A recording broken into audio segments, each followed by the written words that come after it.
If your job at a healthcare facility includes disinfecting against viruses, you know prevention is the best medicine. And maintaining healthy spaces starts with a healthy cleaning routine. Grainger's world-class supply chain helps ensure you have the quality products you need when you need them. From disinfectants and cleaning supplies to personal protective equipment, so you can help deliver a clean bill of health. Call 1-800-GRAINGER, click Grainger.com, or just stop by. Grainger, for the ones who get it done.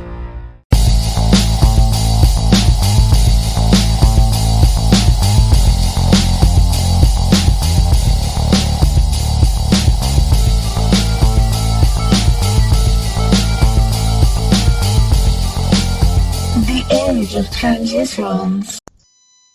You are listening to The Age of Transitions. I'm your host, Aaron Franz, coming at you live this Friday night, January 24th, 2025. Live every Friday night from the facilities of Ochelli.com, 10 p.m. to midnight Eastern Standard Time. The first hour is The Age of Transitions. The second hour becomes Uncle the Broadcast. To listen live if you can. Thank you for listening any way that you do. Consider going to Ochelli.com and sending a donation to help Chuck and to keep this network going and growing. That would be much appreciated. And then my website is theageoftransitions.com. You can find this podcast and all my work there. Lots of ways to support there. Got t-shirts for the shows. Have my book, Revolve Man's Scientific Rise to Godhood, available in paperback and ebook copies. Thank you, everybody, for continuing to purchase those. It means a lot. Keeps the show going. Also have the Patreon campaign, which I have been posting to and will continue to do so. So thank you, everybody over there. You're also keeping the show going. I hope you are all enjoying the content there. As I said, there will be more. I will be continuing to post unique stuff to the Patreon. Also have affiliate links. There's the bookshop.org link on the side of theagetransitions.com. Ever buying any books or anything, click through that link first, and I'll get a little referral fee. Also, if you're thinking about doing a podcast yourself, consider using Libsyn. If you use promo code Franz, you'll get 2 months of that for free. So thank you for listening very much. Thank you for being here. I appreciate all the support. And for simply doing things like writing a review of this podcast on Apple Podcasts or wherever there's a podcast app that does reviews, or a book review for Revolve. That means a lot too. Anything like that, or just sharing the show with people. I keep making a point of this because it is important. I think the only chance I have going forward is people sharing the show directly with other people, because I'm not about to get any promotional help anywhere out here in this digital wasteland that I am broadcasting out to. I mean, we have the Ochelli Radio Network, and Chuck's doing a great job. I love that. But when it comes to the other platforms and just the podcast and the live stream channels, we have the different live stream channels for the Uncle Show primarily, but the other live streams we do. We're not getting any favors done for us on those. So, if you don't mind, I'd like to drive that point home with you for a moment. Please, Chuck. And make people aware that, look, we are now in a new age when it comes to this media and podcasting, and it has now become oversaturated. So the only way, obviously, just like as in every other business, it seems, is you require a business agent in order to stand out from the absolutely overwhelming oversaturation of everybody and their mother has a podcast, okay? So, until we can afford to hire people, okay, that literally spend their time and their job is to make you rise above certain other groups and not get lost in the ocean of media, until we can do that, all we have is the organic street team type of promotion that comes from people who actually care about the show and want to spread the word. You share the shows on social media. You repost the stream on X. You let people know they should go and get the Apple feed, whatever. You are the only people, and you are the only asset we have that doesn't cost us a fortune. And look, Libsyn's great, other platforms are great, but no matter what, you are lost in the sauce unless you have somebody with a particular set of skills that devotes their time to making sure you stand out. And you could be the most unique broadcaster, content creator in the world. It's irrelevant because you can't get out of the overwhelming sea of noise. It's like the old days when I was a little kid and Aaron wasn't even born yet, and people had these things called CB radios. The traffic on the CB radio channels was heavy. There were truckers talking to each other. There were people talking to each other, across state lines because there was no cell phones. And unless you had somebody's phone number, you couldn't find them. But you could randomly encounter people on a CB radio. Nowadays, that technology, if you turned it on, you might find one guy in a basement somewhere near you going, "Is anybody out there?" And that's it.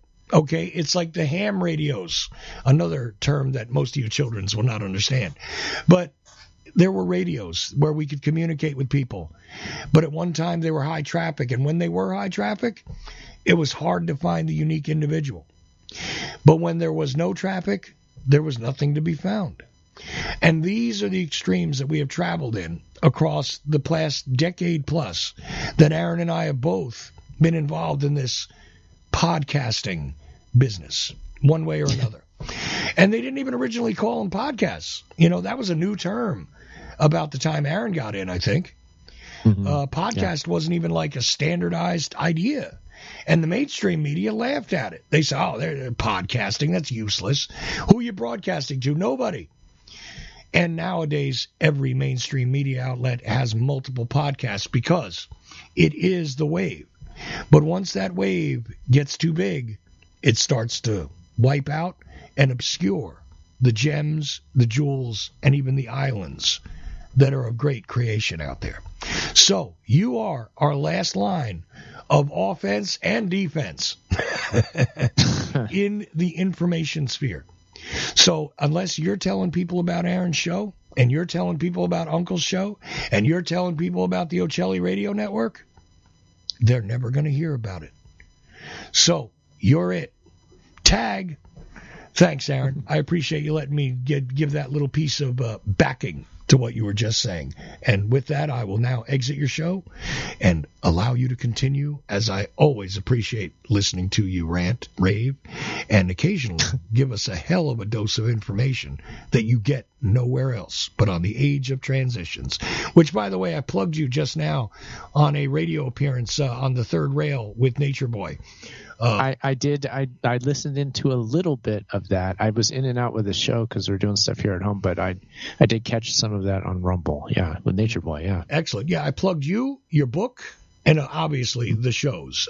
Just to remind people that there's more to Ochelli.com than just Ochelli. And by the way, open call at this point. I have radio slots for people that if they want to get involved in this dinosaur thing called online radio and they want to be part of the Ochelli Radio Network, if they want to produce something but they lack some tools, they lack some they lack some access to things, we may be able to work something out as long as you are at the very least presenting something that is unique in some way, shape, or form. I am open to working with people again and producing even more than just Aaron Franz, Uncle, and my own stuff. So contact me, info@Ochelli.com or blindjfkresearcher@gmail.com. Either way, or hit me up on the social medias, doesn't matter, except Facebook I'm kind of locked out from, so don't bother. But Twitter X, yes. Skype, yes. Chat room, yes. Email, yes. But, I'm a little behind the times, so I don't have 80 other outlets. But, Aaron, thank you for letting me put in that little plug for the network. And also, a little bit of bolstering, support discussion for what you were talking about. Thanks. Yeah. Oh, yeah. Thank you, Chuck, for elaborating on that, because it's true. And I'm sure, as the audience, I don't expect anybody to understand any of this. Frankly, I have trouble keeping up with all of this. And Chuck was talking about the marketing end of doing a show, which marketing and putting myself out there in any sense of that phrase has been one of my greatest stumbling blocks in all of life. I am very good at actually doing things, but I'm very bad at letting people know that I do things, promoting myself, getting my foot in any door that would be worth going into. These are not things I do well, if ever. So that's just who I am. I'm not even upset with that. In fact, I'm kind of proud of it most of the time. Right. In the old days, you'd be a garage band guy who knows how to jam in the garage and knows how to make that music and make a banging set. But you don't know how to book it. You don't know how to promote it. And that's the thing. You didn't get into podcasting, radio, whatever, I want to learn how to do promotions, and I want to learn how to change the link to get, blockchain, all of my, social media platform. This is not what we got into this for. This is not the tip of the spear. So, of course, you're the garage band guy who's great, but doesn't know how to book, doesn't know how to get the word out that he's got a great garage band. And you do. So that's that. Yeah. Yeah, no, I appreciate it, Chuck. Yeah, exactly. That's a good analogy there. So, that's the situation that we're in here. So any help, the end message here is that any help that you can give by just spreading the show around, sharing it, you may not even realize that it does help, but we are telling you that it absolutely does. Makes all the difference in the world.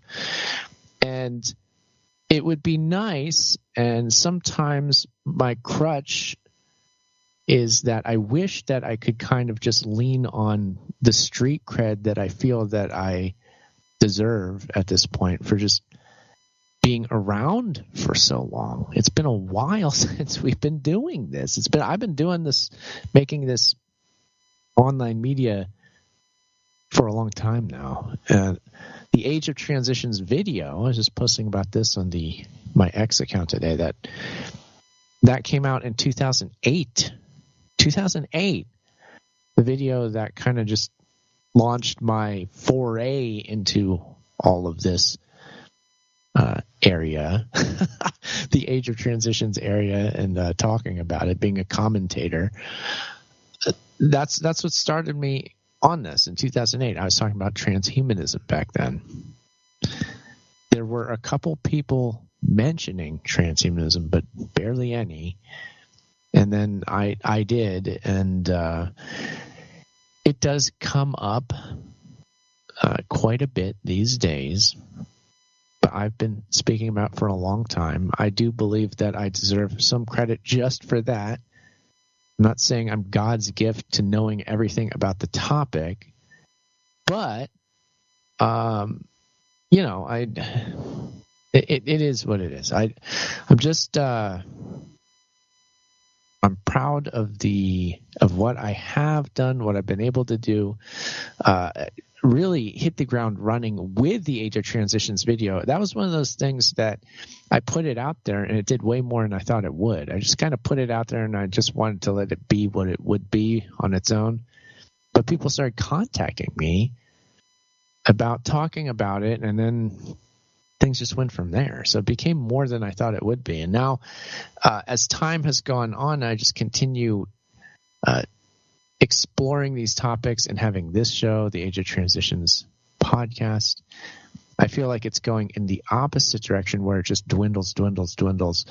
And because what Chuck was saying, there's just so much content out there that it's oversaturated, that it's difficult to it's difficult. It's very difficult just to keep this going. But I'm not going to complain about all that. I'm just going to keep going.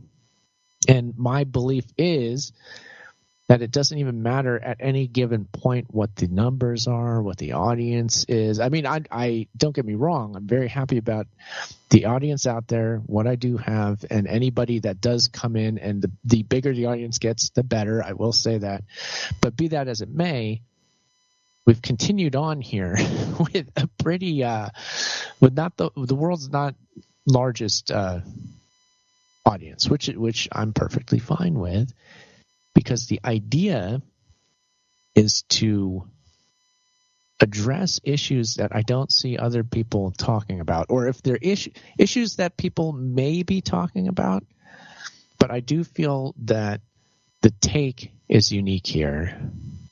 And at this point, back to being around for so long, I think that I have done this for so long that I have a valuable perspective just by the sheer volume of things I've seen come and go, seeing what I've been able to see from behind the scenes, so to speak.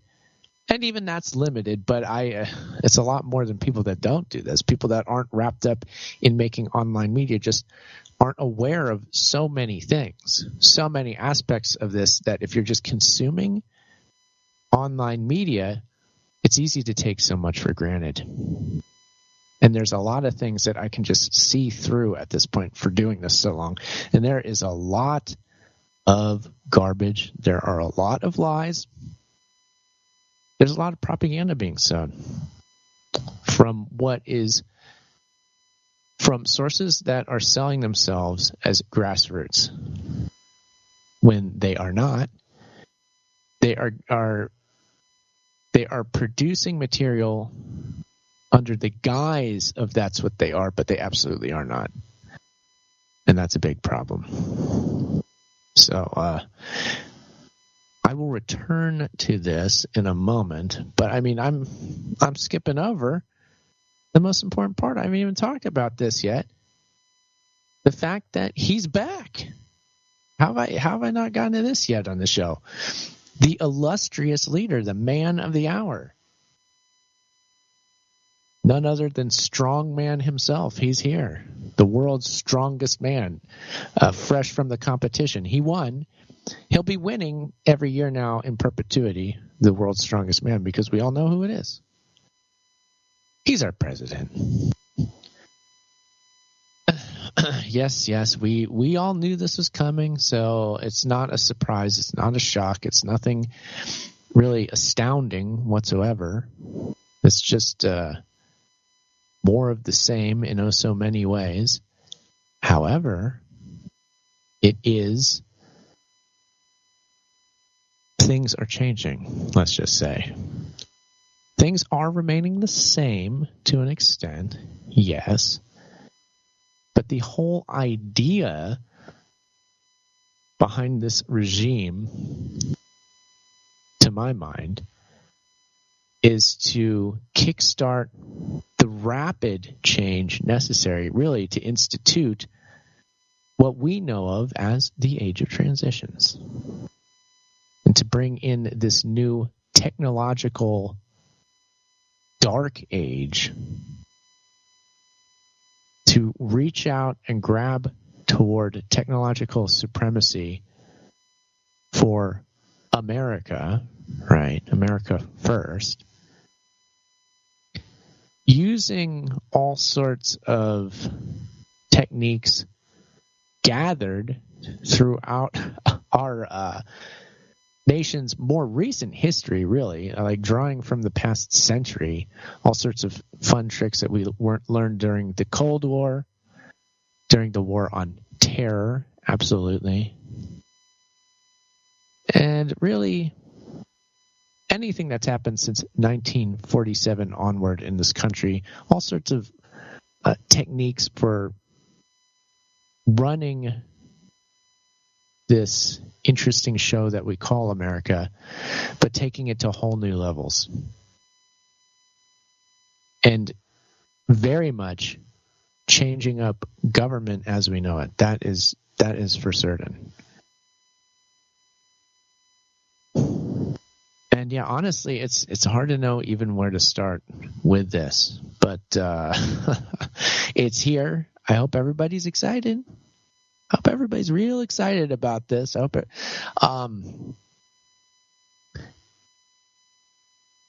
Well, I will begin simply by returning to things that we were pointing out again on this show during the election, was that the Trump campaign was the partner in the project that is Project 2025 of the Heritage Foundation. Project 2025, we've all heard, everybody's at least heard of it, heard about it during the campaign.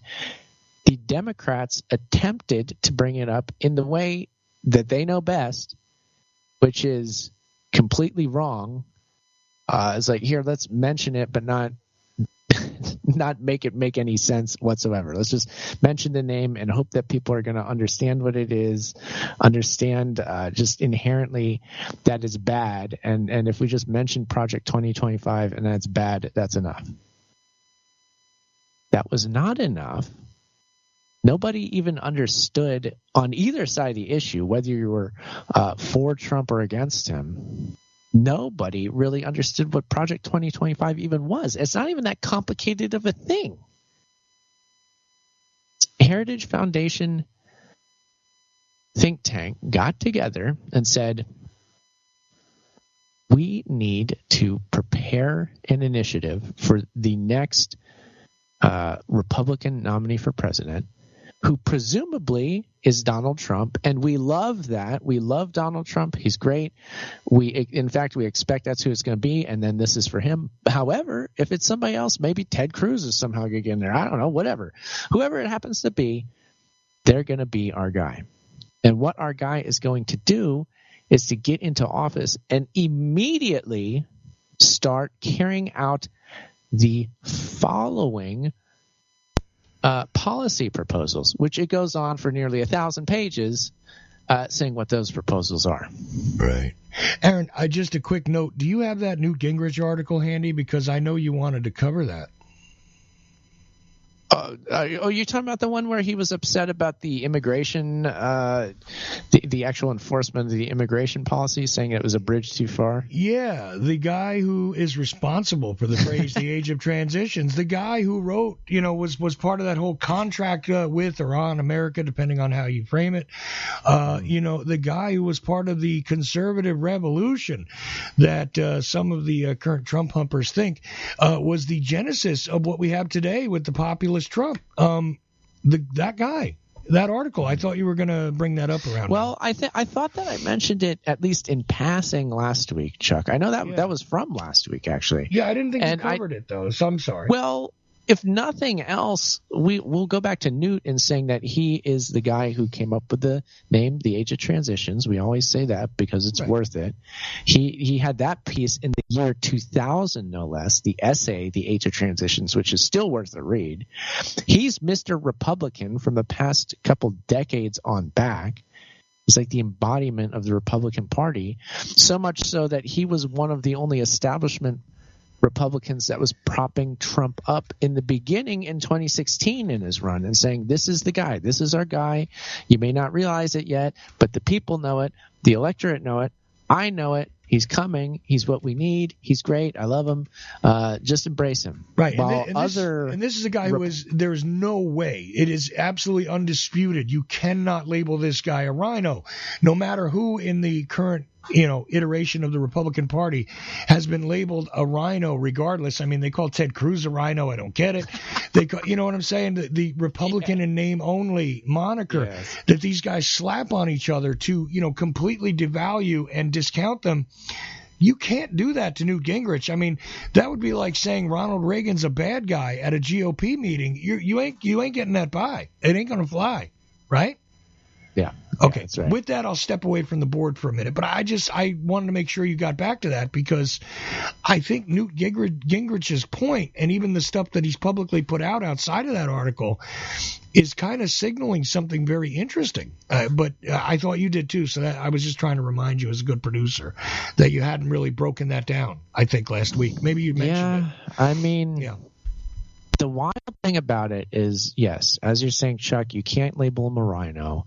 He is definitely has been since day one on board with MAGA. So he's a guy that fits right in, and he's a champion of Donald Trump. Right. And he has been. And calling Gingrich a rhino would be like calling you a hippie. Sorry, I'm going to step away now. You're a hippie. I feel like people probably do call me a hippie, don't they, Chuck? Well, I don't know how you're a hippie with that bald head, first of all, and secondly, I mean, because you can't be a hippie with a bald. I never seen a bald-headed hippie, not full blown.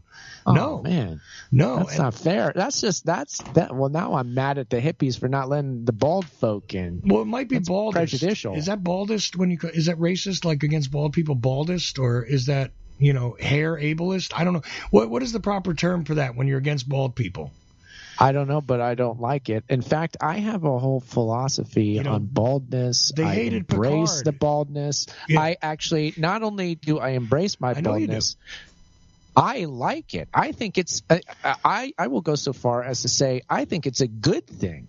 Oh, okay. No, that's why I brought it up, because I know that you are all about the bald identity. Just saying. Yeah.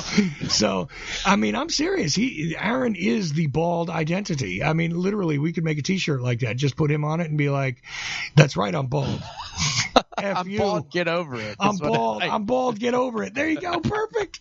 It's not my problem. It's your problem. I might actually. You're the one that's got to look at it. I might make a handful of those T-shirts for next year's Lancer T-shirt presentation. I'm bald. Get over it. And people will not have any idea why that's happening unless they heard the show. That'll be beautiful. I'm bald. Get over it. And you know what? There's a certain grouping of JFK researchers that have now embraced the bald identity as well. I want you to know that. Like there was literally like a group of like 6 of them this year, and they weren't all old guys. Some of them were like young guys with the shaved head, or younger guys, I should say. So they're doing the Billy Corrigan thing, that I'm not bald, but I'm a left-hand path kind of guy, so I'm going to shave my head like I'm the devil sort of deal. I don't know if that's the psychology behind it. I'm just noticing the grouping of bald guys that I never saw before at the JFK. Usually there was one old bald guy, or two. But at the past couple of JFK conferences, I noticed that there is a grouping of at least a half dozen guys that wind up gravitating toward each other across different age groups, and they're all with the clearly shaven and waxed heads. You know what I'm saying? Like, and by waxed I mean you put a lot of people, if you don't, there's the long-haired contingent at the JFK conventions too, which I'm part of, but sure. There is the bald-headed, and the bald guys go so far as to, now if you're not a bald guy you might not know this, but some guys actually put a wax on top of their head to get an extra shine. I'm not kidding. I think Aaron does it sometimes, but probably doesn't do it all the time unless he's dressing up. But they don't show the stubble. You see clean bald head.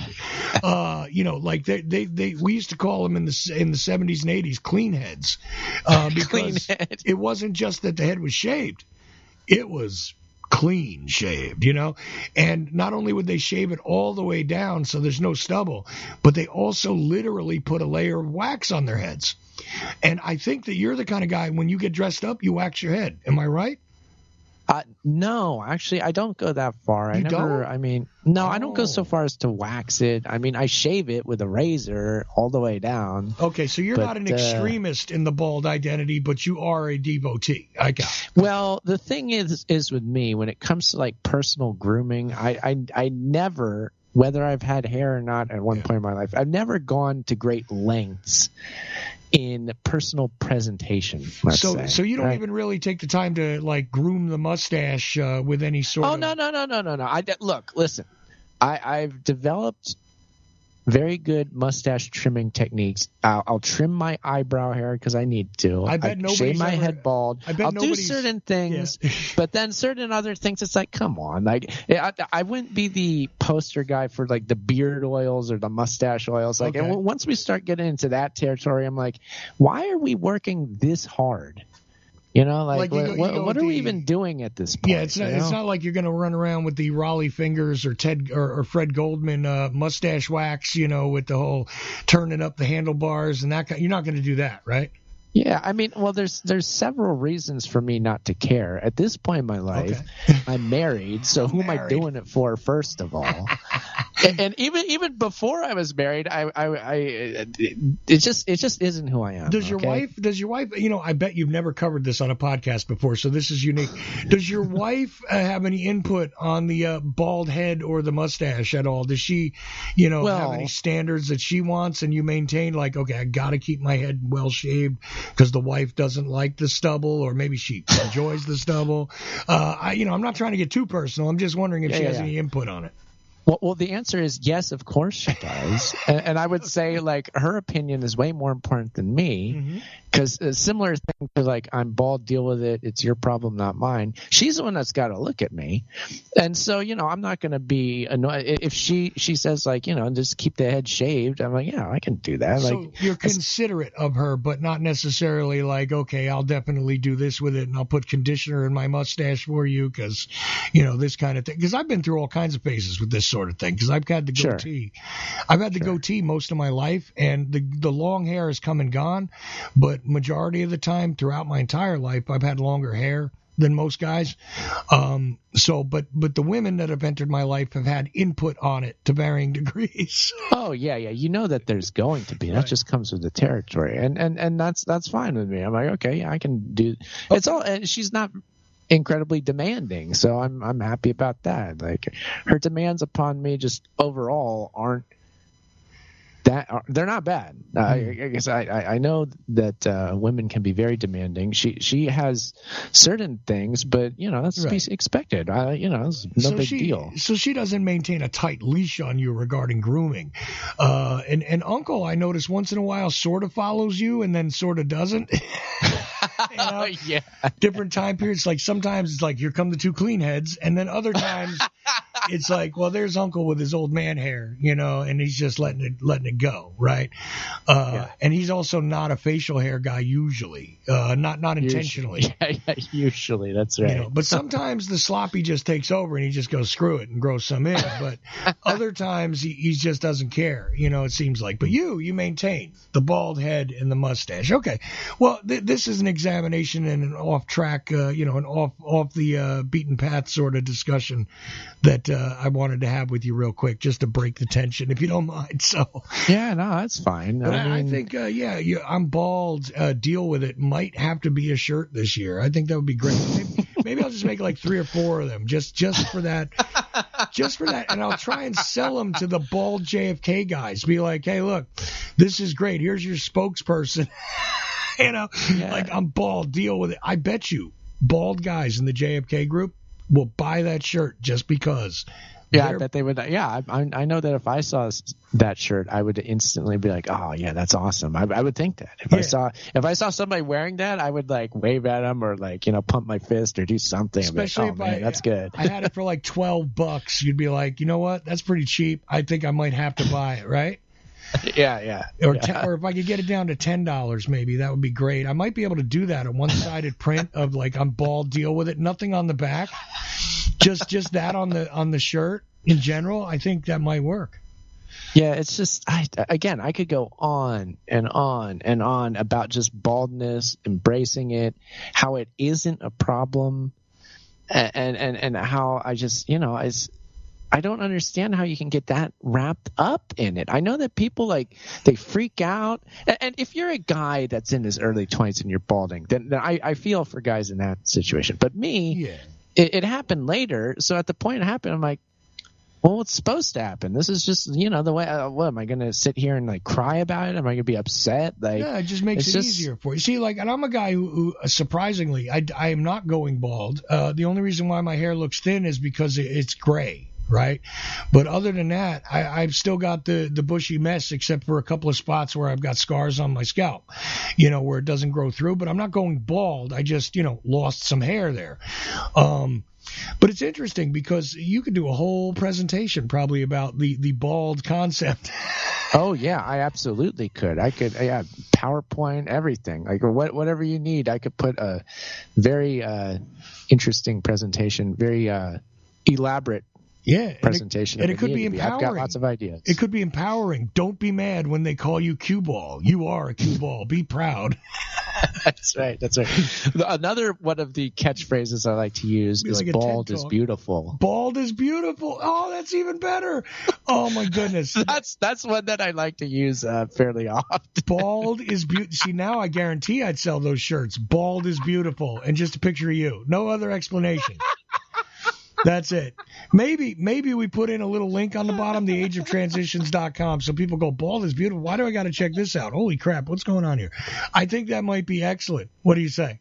Yeah, it's good. And again, my mind goes in so many directions when I think of this. The thing is, look, once again, I'm married, so it doesn't matter. But if I wasn't, I feel like if I was out there looking around, if I had confidence in baldness, like, yeah, I'm bald, so what? I feel like I'd be fine, like if you're sitting there like dwelling on it, like, oh, nobody's going to like me because I'm bald. Oh God. Then only then is it a problem. You know what I mean? It's sort of like, look, some years ago, there was the consideration before this current age of the douchebag beard, I call it, guys that just let their douchebag beard come in. And it's always somebody who lets a sloppy beard happen that's clearly rich enough and got his stuff together enough that he could actually, groom it, but he doesn't bother because it's a douchebag beard, right? It's I have a beard, I'm a man, jackassery. Before the age of the douchebag beard, it used to be a thing. Like some women like guys with beards, some women hated beards, right? A beard was a thing. And there were women who were like, I love bald guys, like especially, the age of Captain Picard on Star Trek, right? Where it was like, my favorite captain is Picard. And you know what else? I love that he's bald. It was a thing. Nice. It's like, look, Shatner's a bitch because he's got a, hair piece and screw him. Picard is confident enough that he's just fine with being bald. It was a thing. Yeah, sure. I mean, from the male or female perspective, there's different versions of the same, right? Right. Like, the guy's like, oh, I only like a natural woman that doesn't like make herself up too much. Like, it's all kind of similar conceptually. Exactly. But, whatever. Like, I'm not a makeup guy. I don't like women with freaking, 8 pounds of foundation on and eyeshadow. I hate all that crap. I would rather see your imperfections and I'd rather see your natural skin than, blue eyeshadow and all this nonsense. I'm an anti-makeup guy when it comes to women. Okay, I also don't like high heels. So it's nice. It's nice to know that similar takes happen with all genders. Right. Like looking at the other one, like So that's all well and good. And for those of you and for those of you that think I have just interrupted Aaron's show with nonsense and broken it up to be a jerk, I want you to know that Aaron is at his heart truly a performance artist. And this is the type of thing that happens when you're a performance artist. The impromptu introduction of the absurd and seemingly irrelevant into a circumstance that actually, if you dig into it intellectually, rather deeply, spiritually even, you might find that it has a much deeper meaning than the surface level suggests. And that is the beauty of performance art. And Aaron is, at his core, a performance artist. Let's be honest. One of the platforms he likes to use is talk radio. But performance art is Aaron Franz, like in a nutshell, as far as I'm concerned. So not only that, but also the author of Revolve Man's Scientific Rise to Godhood, which again, I plugged on the Third Rail earlier and always endorsed to people. And I'll have a couple of copies of that at the Lancer conference this year too. And a lot of news is going to come up about the upcoming stuff. And oh, by the way, while you're discussing Trump, don't forget to pay lip service to the big headline that he's supposed to not only release stuff on JFK, but RFK and MLK, because he's getting his alphabet soup together.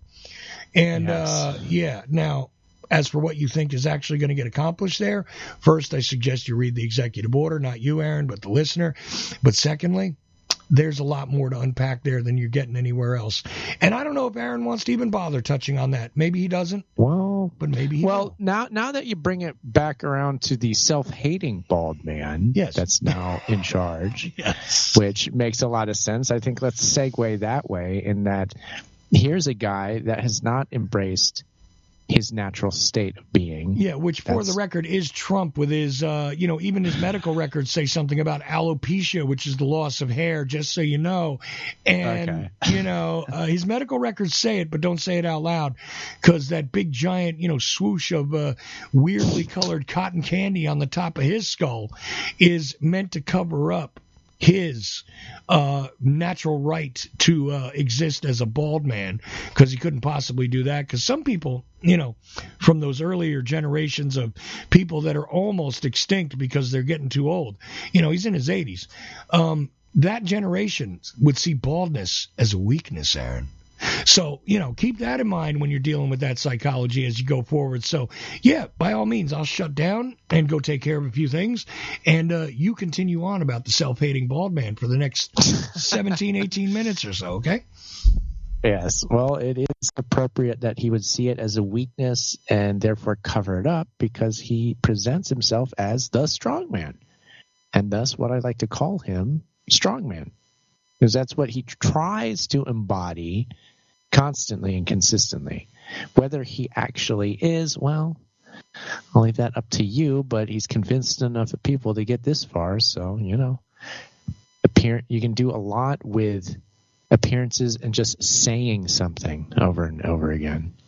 But he's back, and as we were saying before, Project 2025, he's their guy. And as from day one on inauguration day, everybody's aware of this, but let's just go through it. Day one, he was signing almost countless executive orders. There's was there 50 on the first day? Something like that. It was an insane amount. It's just day after day. It's more executive orders. Where did these executive orders magically appear from? Well, it came from the same people that brought you and penned Project 2025. I think that one guy, Russell Voigt or Vout, I think it's Voigt, whatever. That guy is the head lawyer over there that's been, kind of the ringleader of a set of lawyers who have written up the executive orders and have also, not only have they written up these executive orders ahead of time, before this presidency even began, because that's what the project was. Project 2025 said, here's our agenda. Let's get everything prepared so that day one we can just start doing this. So Voigt has gone about with his team writing all these things up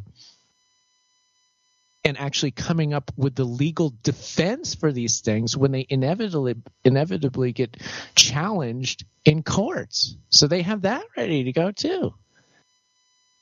But anyway, executive order after executive order, he just keeps signing them. You've seen Trump sitting there at the desk with his – now it looks like he's holding up a yearbook or something look, I signed my picture in the yearbook for you. He proudly, signs the executive order, holds it up for you to look. We've seen that many times over, and we're going to see a lot more of it because that's what this presidency is. It's let's use the executive branch as the unitary executive to do everything that we want. Who is we? Well, if you're under the impression, the many impressions that the campaign leading up to this were trying to get you to believe in, you would believe it was the people. It was the voters that voted for him. It was the MAGA faithful. It was the downtrodden. It was the working class. It was the deplorables. It was whatever you want to call yourselves. You would think that it was supposed to be you, but it's not. The constituency, in reality, are the billionaires. Not just any billionaires, but the big winners here are the guys who just keep grabbing more and more power by the day, literally by the day now. It's just their power and their wealth is growing exponentially is the tech billionaires. They're the ones that really put this guy where he is, continue to reap the benefits of this scam, this sham of a government that they want to rebuild for their own purposes. The DOGE, Department of Government Efficiency, is no such thing. It's not even about efficiency. It's not even its own office like they were claiming it was going to be. They just repurposed this thing. The U.S. Digital Service just got repurposed into this DOGE thing, which is what they can do with it is just go anywhere they want within the federal system. Look over whatever tech that exists there and just use it for their own benefit. They can essentially, from my current understanding of it, is that these guys like Musk that are in there on the inside of this thing can just use it to as a form of sort of tech, industrial, corporate espionage. And of course, they will use it to get. They'll use that and all their other influence to get massive government contracts. They're already doing that. The Stargate AI infrastructure was another thing made with one of these executive orders. Stargate AI infrastructure. We've got that. We've got Trump essentially building a North American Union. That's part of the idea. How that's a good idea to his cheerleaders in the non-alternative media. They are the establishment. They have been. They still are. They are propped up by similar players affiliated with the Heritage Foundation. You've got Turning Point USA being one of the institutions that not only trains these online right-wing media personalities, but promotes them and puts them out there and makes sure that they get guest spots, not just on online media, but also on things like Fox News, on mainstream media. They're well-placed, well-trained people. These goofballs that go out there and, as I was saying before, try to pretend that they're grassroots, pretend that they're MAGA, just regular people doing their own little media thing. And that's what this whole MAGA thing is. It's a populist uprising of the people. We're going to finally take the government back. Big government's taking over. The communists are taking over. We got to make sure that big government doesn't get in here. The proof is in the pudding, okay? What's happening? Would you call executive order after executive order doing things like these Project Stargate?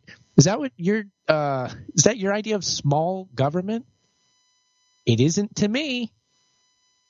And if you think that's big, just wait what's coming.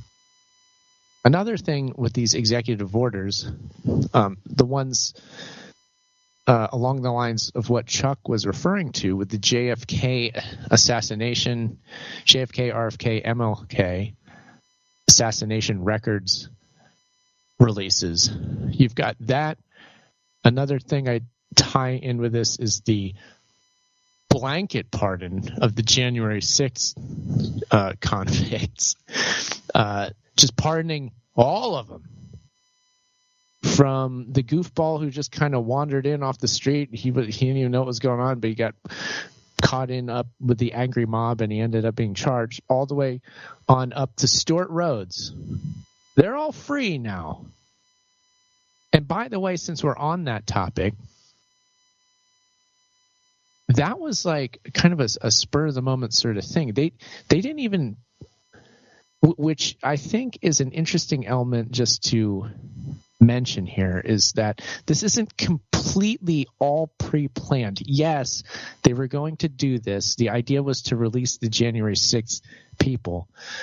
But even like a few days before this happened, Vance was doing something, I think, on Fox News. He was doing some interview where he said, oh, yeah, we're going to do some pardons, but obviously we can't pardon everybody. There's some people that did some bad stuff there that we can't just pardon. But, yeah, for the people that were innocent, we'll pardon them.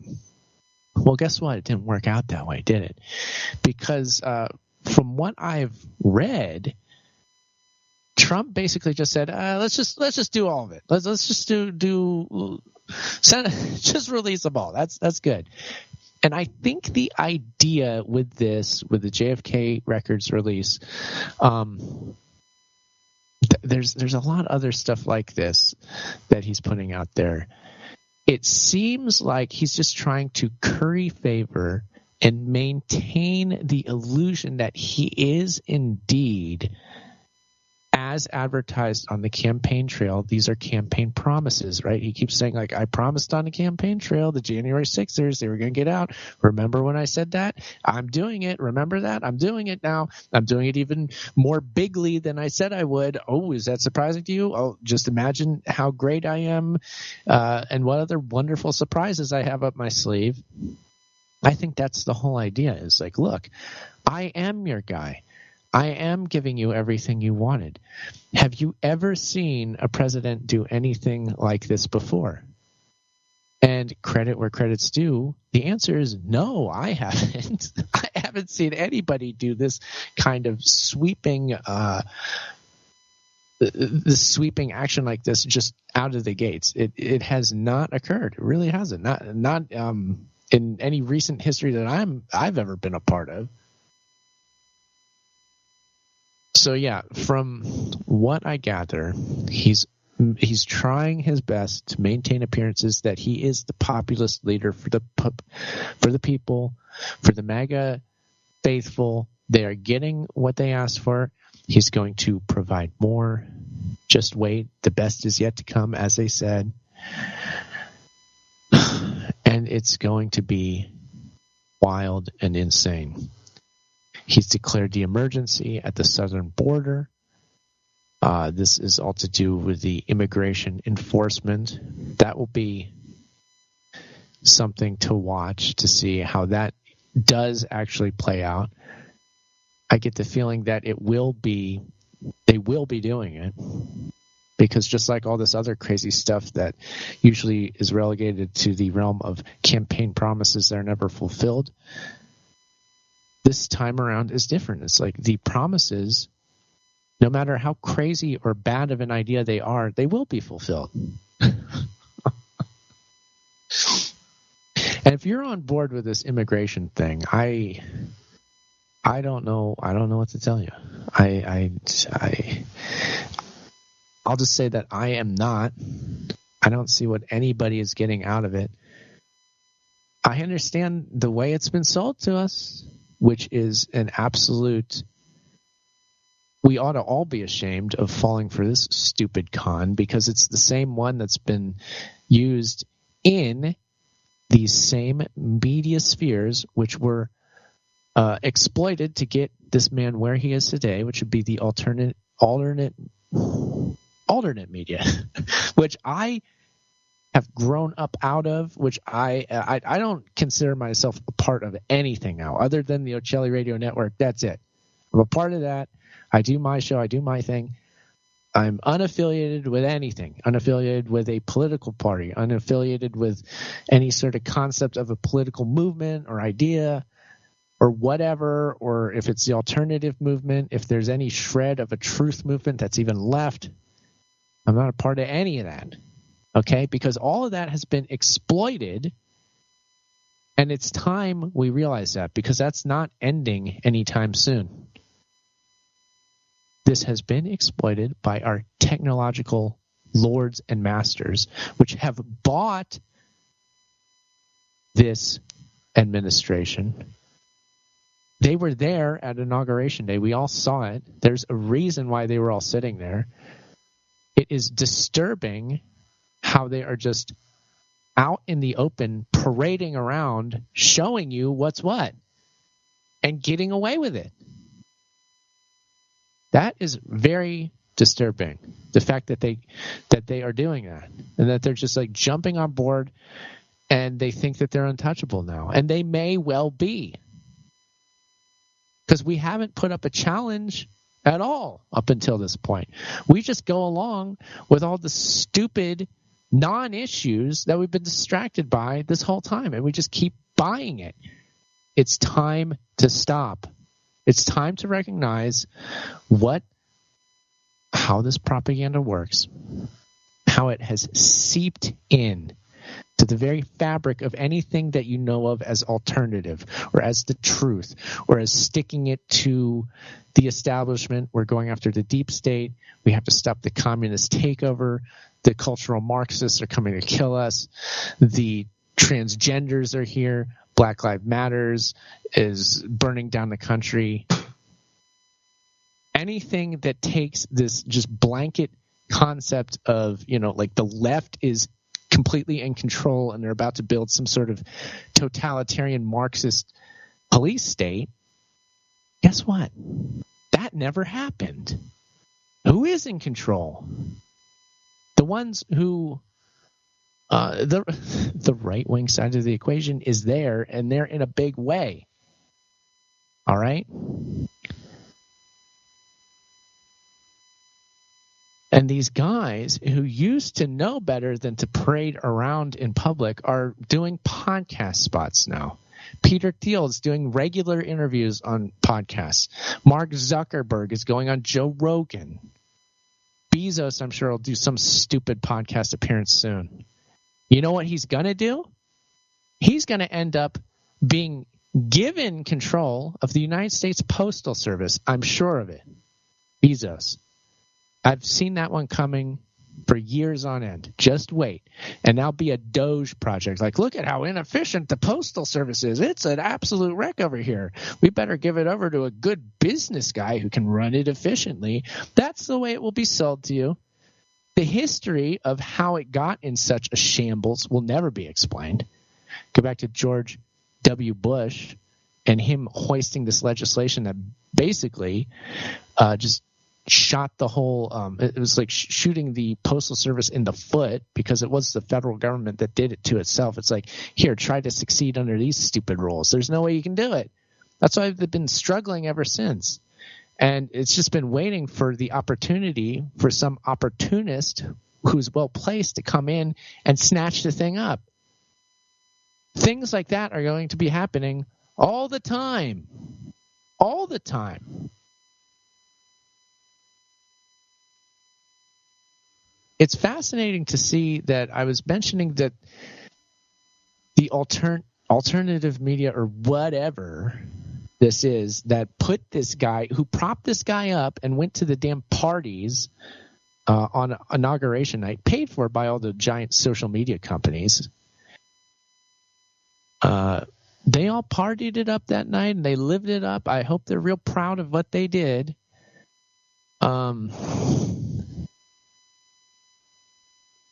So they're real happy with themselves. They'll have to continue towing the line for their paymasters. And it's about time we recognize what those lies, obfuscations, and outright propaganda for the system are. And back to the identity crisis that this realm is having now, that there are voices of dissent seemingly coming out of nowhere. I don't know where they were during the election or leading up to this, or how we didn't all see this coming. So it seemed pretty damn obvious to me. The guy who's not getting paid to do this.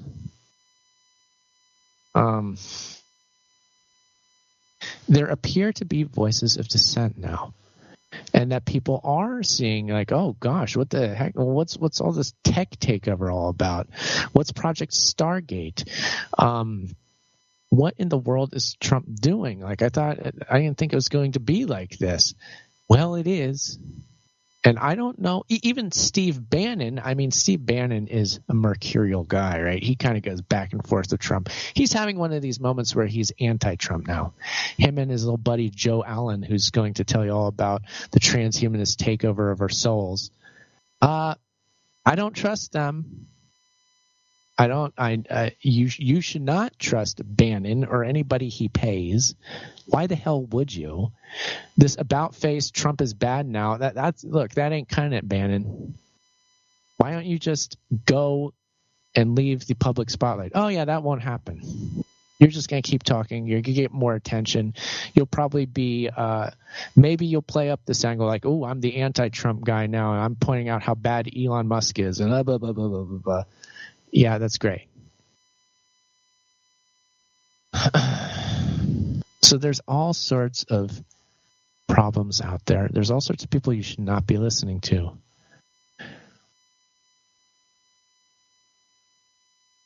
As I keep saying, we need to start understanding the weapons being used against us, dragging us into this online culture war is perhaps their biggest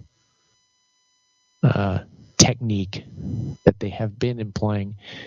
At the moment, you don't see it so much because of the flurry of actions happening at the executive level that we're all just trying to get acquainted with. I don't know if we ever will. We may be out of sorts for this whole time period going forward. Thus, the sort of that's the environment of the age of transitions. Is this the new normal? Perhaps. But I would expect that the culture war rages back up again. And when it does, I want you to do us all a favor and not play the game. Don't buy into it. They're tricking you. They're fooling you. Elon Musk knows what he's doing. The guy who's going around funding the alternative for Deutschland. It's just an alternative. It's a new good idea to fix their broken government because they got a broken government over there. Everybody knows how bad it is in Europe. It's mostly because all the people immigrating from other countries that aren't the white people that were there originally. They're the main problem. And so we need an alternative. You know, the new Nazi party in Germany, no less. He's funding it. He gives a damn Nazi salute at Trump's inaugural celebration. So I don't know. I mean, what are we supposed to make of all this? Oh, the obvious can't be true, right? It's too obvious. It can't be true. It isn't true. I refuse it. I refuse to believe it. I don't know how many people are, as I'm saying, it's interesting to see the identity crisis of alternative media not knowing quite what to do with itself at this moment. And I would love to sit here and just scold and scold and scold and say that you should have known the whole time, but you didn't. But the truth of the matter is that there are lots of guilty parties who are being paid handsomely to mislead us. I believe we need to hold those people accountable. Those of us who have been duped, as long as we can recoup from the dupe and get back to our senses and understand what's actually happening, then that's just fine. I can't be mad at somebody who's been fooled because I've been fooled by plenty of things myself. So that is what it is and is what it will be. So I can't get mad at people who have honestly fallen victim to this weapon that's been pointed at all of us. But I can blame the people that have used this weapon, who have handled it. So let's remember that. Let's start being smart about this. Let's understand what the situation is that we're in. It's not good. It's not good. It's not getting better. Let's figure out a way to deal with it. I'm not freaking out about any of this, but it's pretty wild. It should not be downplayed. It shouldn't be just like, it's just that crazy guy back in there. We'll be fine. We will not be fine. This is not good. Nothing about this is good. They want to institute a totalitarian technological nightmare society with no rules other than the rules that they make up as they go along. They want to own the entire thing. They want to own us. They want to control us totally, completely with a digital control system run by the AI that they created. They have the rights to. That's the name of the game. They're transhumanists too. Did you know that? Transhumanists, eugenicists, racist. They believe they are better than everybody. They think they're smarter than everybody. They think that they've proven themselves worthy. They believe they deserve this. They believe they deserve everything that they have and that they will keep taking more, and that's the right, correct, natural order of things. I do not believe that, and I want to prove them wrong. Are you with me? Or would you like to prove them right? And I don't think there is any way of proving them right, but in their minds they already are. So that's a foregone conclusion. It's only in their minds. But let's not find out what they can do with that ideology, and let's not see how far that they take it. Let's not allow that. We've allowed them to do way too much up to this point. It needs to end here. It needs to stop. It does not get better. We need to call things for what they are. We need to not get lost in the fighting each other over culture war nonsense. That needs to stop. We need to point the finger where it should have been pointed the whole time. They cannot continue to get away with this. Shame on us. Shame on them, obviously, but shame on us for not doing anything. Who's with me? Can we do this? Are we up to this?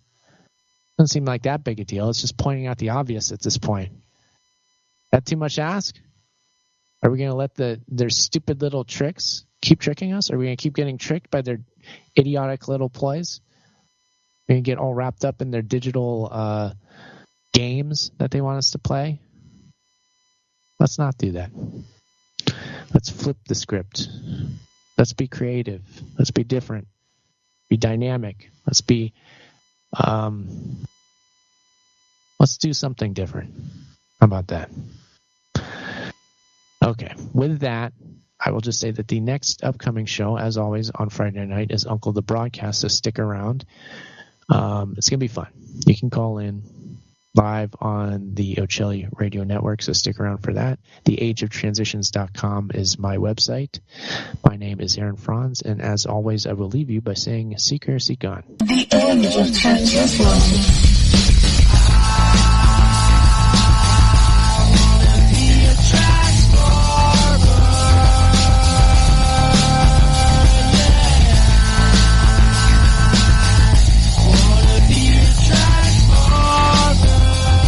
Ochelli.com. Go ahead, caller. Yeah, I'm interested in the truth about the JFK assassination. Right. Well, what do you want to know? Judy Baker's wild claim, Oswald girlfriend, she knew Ruby and Barry, cancer weapons. Really? I imagine I could claim I have 4 wheels. It doesn't make me a wagon, but okay. Oswald was on the kill team and trying to prevent the murder of John Kennedy. Come on now. Has a real expert on the JFK assassination looked into her claims? Go to Amazon.com, enter Judith Baker in her own words. You'll get results for a digital copy of a book where Walt Brown utilizes her own words and the known evidence in the case to get at, well, a different perspective, let's say. You can get Judith Barry Baker in her own words from the author himself, signed if you request it, by contacting Dr. Brown at KIASJFK@AOL.com. It's a fun book, and it actually dissects the many, many fantastic claims. Judith Barry Baker in her own words. Thank you for all the great information.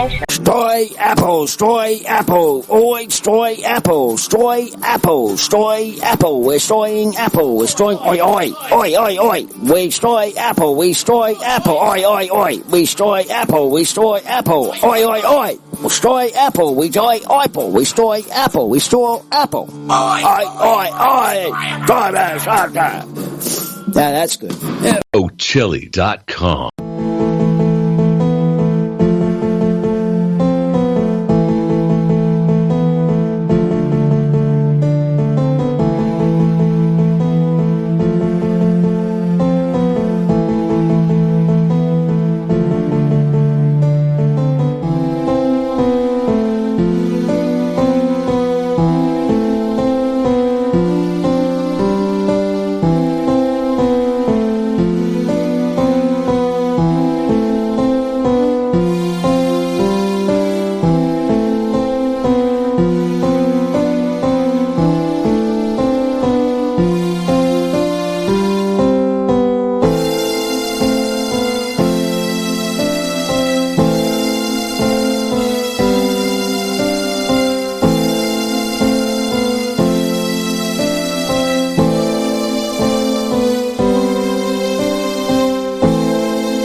The Ochelli.com radio network. Hump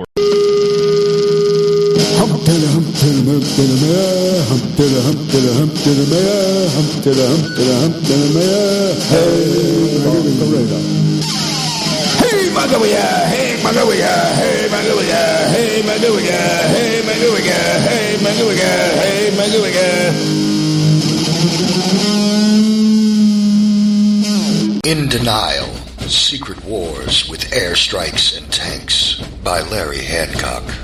Secret wars became a staple of U.S. covert operations and are still happening today. Larry Hancock's book, In Denial, rips the cover off many of them. Using new files, it exposes things about the Bay of Pigs that no one has ever written about before. It shows why it really failed and why the United States did not learn from it.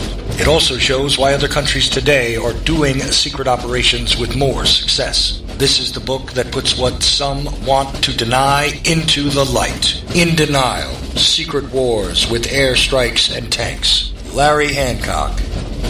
For more information, go to larry-hancock.com. Pick up your copy of In Denial at amazon.com in digital or physical form. Do you like history? Real history that you were never taught in schools? Why? The Vietnam War, nuclear bombs and nation building in Southeast Asia. By author Mike Swanson, with new documentation never seen before that'll open your eyes to events that led up to this. Why? The Vietnam War, nuclear bombs and nation building in Southeast Asia, 1945 through 1961. Get your copy today at amazon.com. Why? The Vietnam War by author Mike Swanson. The War State by Michael Swanson explains the great national transformation that took place and put the Kennedy presidency in the context of the times and reveals never before published information about the Cuban Missile Crisis.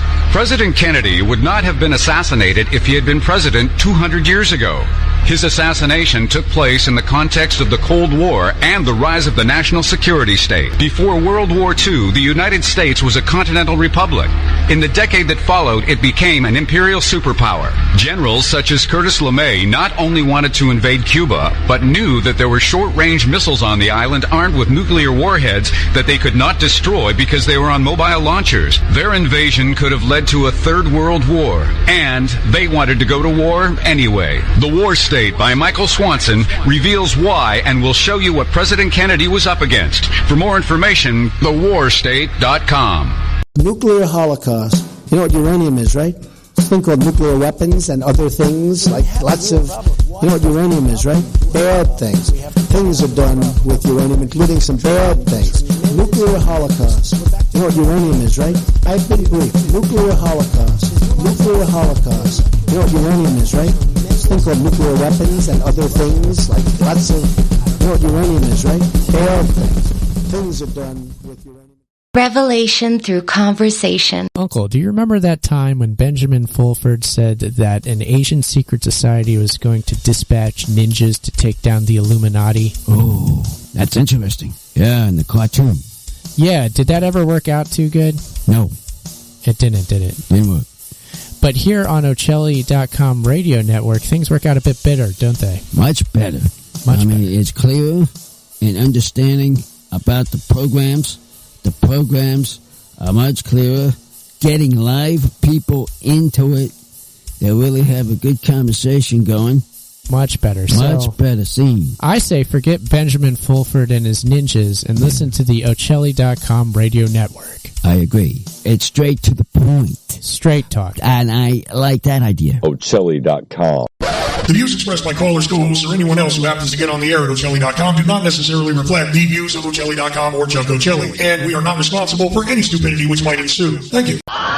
The Ochelli.com radio network. Revelation through conversation. Warning, warning, warning, warning, warning, warning, warning. This is a Mercy broadcast. Code Red, Code Red, Code Red, here we are.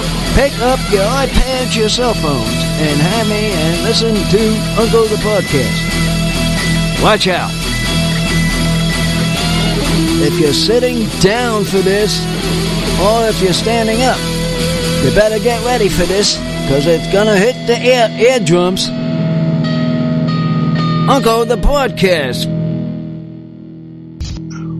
are listening to Uncle the Broadcast. My name's Aaron. I'm the nephew-in-law. Here with me is the star of the show, Uncle. Hello, ladies and gentlemen. 358. This is the week where I talk about what we dad talked about last week. But we'll give it a few more minutes to have these people when they call in first. They're going to talk about it. And then Ed, if he's ever on that line, you'll get your information about this government stuff. He'll get his info, huh? Get an info about it. Uncle, we have a lot of action in the chats just out of the gates here. We got a lot of people here, which I'm excited about, excited to see. Who are they? We're live on the Ochelli Radio Network, as always, but we're also live on Kick. We're live on Twitch. We're live on YouTube. We're live on Twitter X. I have to repost it on Twitter X, and I think about it with your account. But let's see here. Who do we have in the chat? Yeah, I'm going to go and personally repost on Twitter X before I step away from the keyboard for a few minutes. So I'm going to make sure I do that, and anybody who sees my post, repost this live stream so we get more listeners on X. Thank you. Yes, indeed. Thank you, Chuck. We have, let me see who we have. We have, oh gosh. I'm still getting used to a lot of my graphics here. We have creative accidents. We have creative accidents across a couple different platforms. So he's definitely there. Yeah. He's saying, let's see here. I like to know I'm talking on this thing. Uncle, you finally following me on Twitter after 54 years. That's what Creative Accent says. You're finally following him. But have Uncle on in the background. Wait, I'm finally following him? What's going on here? Just a moment. He hasn't been on the telephone on me. Well, yeah. And here we are talking about that now. That's right. Oh, boy. He needs to call. Everybody else needs to call. You can't call. 319-527-5016 every Friday night. Thank you for being here. As I said, Uncle, I got to repost this on Twitter X. We might be getting some special callers / guests that we've been talking about for a while tonight. We don't even know yet. Yeah, I know. That's what we said. Give it an hour because I got to talk to what's his name about his team, then go in from there. We're gonna need at least an hour to cover that. Yeah. Hey, this is very cool. So that's my covering it. This is very cool. I did not realize that on the Franz Simulation Twitter X account, you actually, when you search for it or find it, it comes up and says, it puts a circle around that bald-headed statement that we were talking about earlier. The circle goes around you in pink and says live in pink. It does. Where the heck did that come from? You didn't know that, Uncle, did you? What the heck are you doing with your examine things here there? So I can't. I don't know what's happening. This is ridiculous. I don't know what's happening, but I'm finally getting something accomplished. It's almost like I know what I'm doing on social media, right? The social media. Look, I'm taking this man. I'm taking a screen grab. I'm taking a screen grab of this pink weirdness that goes around your picture, and I'm just going to put it up in the live chat room at Ochelli.com for people to see. This is what it looks like. Okay. Yeah, no, it deserves to be seen, Chuck. I'm glad that you're doing that. Yeah, whenever you're live on Twitter X, there is a little. Yes, there it is. It shows live around you, so that's anybody who happens to be following you can see is like, oh, they're doing some sort of live stream. So let me go see what that is. Anybody calling in or requesting Skype, I will be away from the keyboard for a few minutes, but I will be back. I just have to get some food together for the boy and the dogs real fast. I'll be right back and get you guys on the air as soon as I see you. Sounds good. Thank you, Chuck. And again, the number is 319-527-5016. Skype, you type a message to Chuck. He calls you. He is Charles.Ochelli on Skype if you want to come on that way. Thank you for being here, everybody, for watching the show, for listening to it, however you happen to be. If you're on Twitter X and seeing this, do us a real favor and repost that live stream. That would be doing us a great favor anytime that happens. Thank you for that, everybody doing that. Aaron is live. Creative Accent says, yes, we are certainly live. You followed me last week. Right now, let's get who you know on the line. Let's go there, Jimmy boy. Well, I think Chuck is away right now, but he's going to be patching those calls in a second, Uncle. But when he comes back, it's going to be exciting. Yeah, we're here. And hopefully we'll get some special calls with our guests. But if we don't, we're just going to enjoy the broadcast as we always do. And we're going to make the most of this, and we're going to talk about all kinds of exciting things that have been going on. My gosh, it's a thrill a minute here, Uncle. I can tell. I'm going to tell Ed if he gets on. You do? You have something to tell Ed? Yeah. Okay, well, Ed has been warned then. So we shall see. What are you doing, Milo? The dog is in here. We're all set up. We didn't do any special live streams other than the regular show last week, Uncle. We didn't do any video game stream. We didn't do because you had the soccer thing going on this past week. We were busy. I know. We were saying that.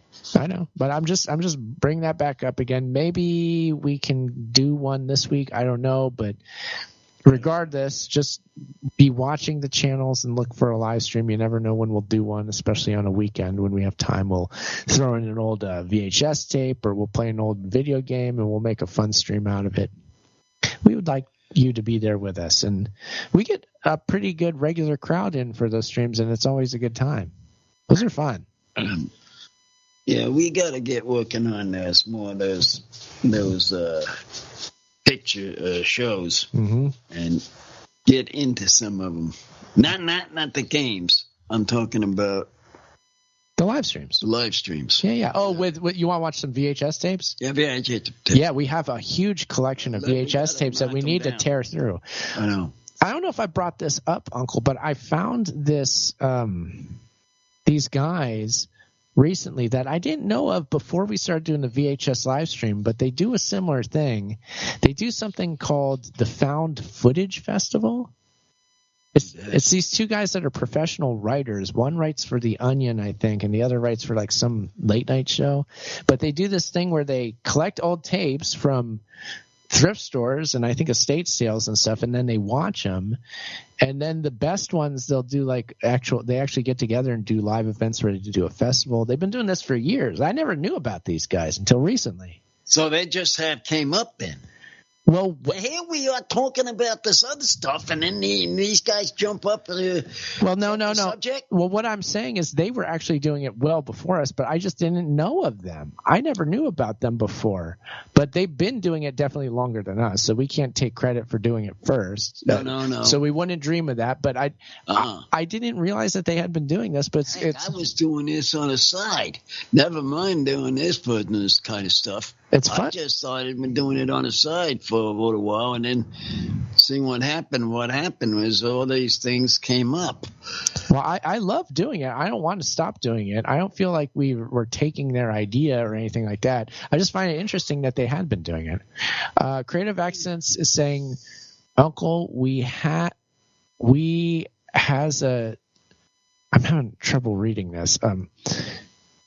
We has a snow in here in Houston, and we made a snowman 6 feet tall. I know Tallahassee had it too. I know where he's going from. I guess Creative Accents. The thing went down so far that because we got snow.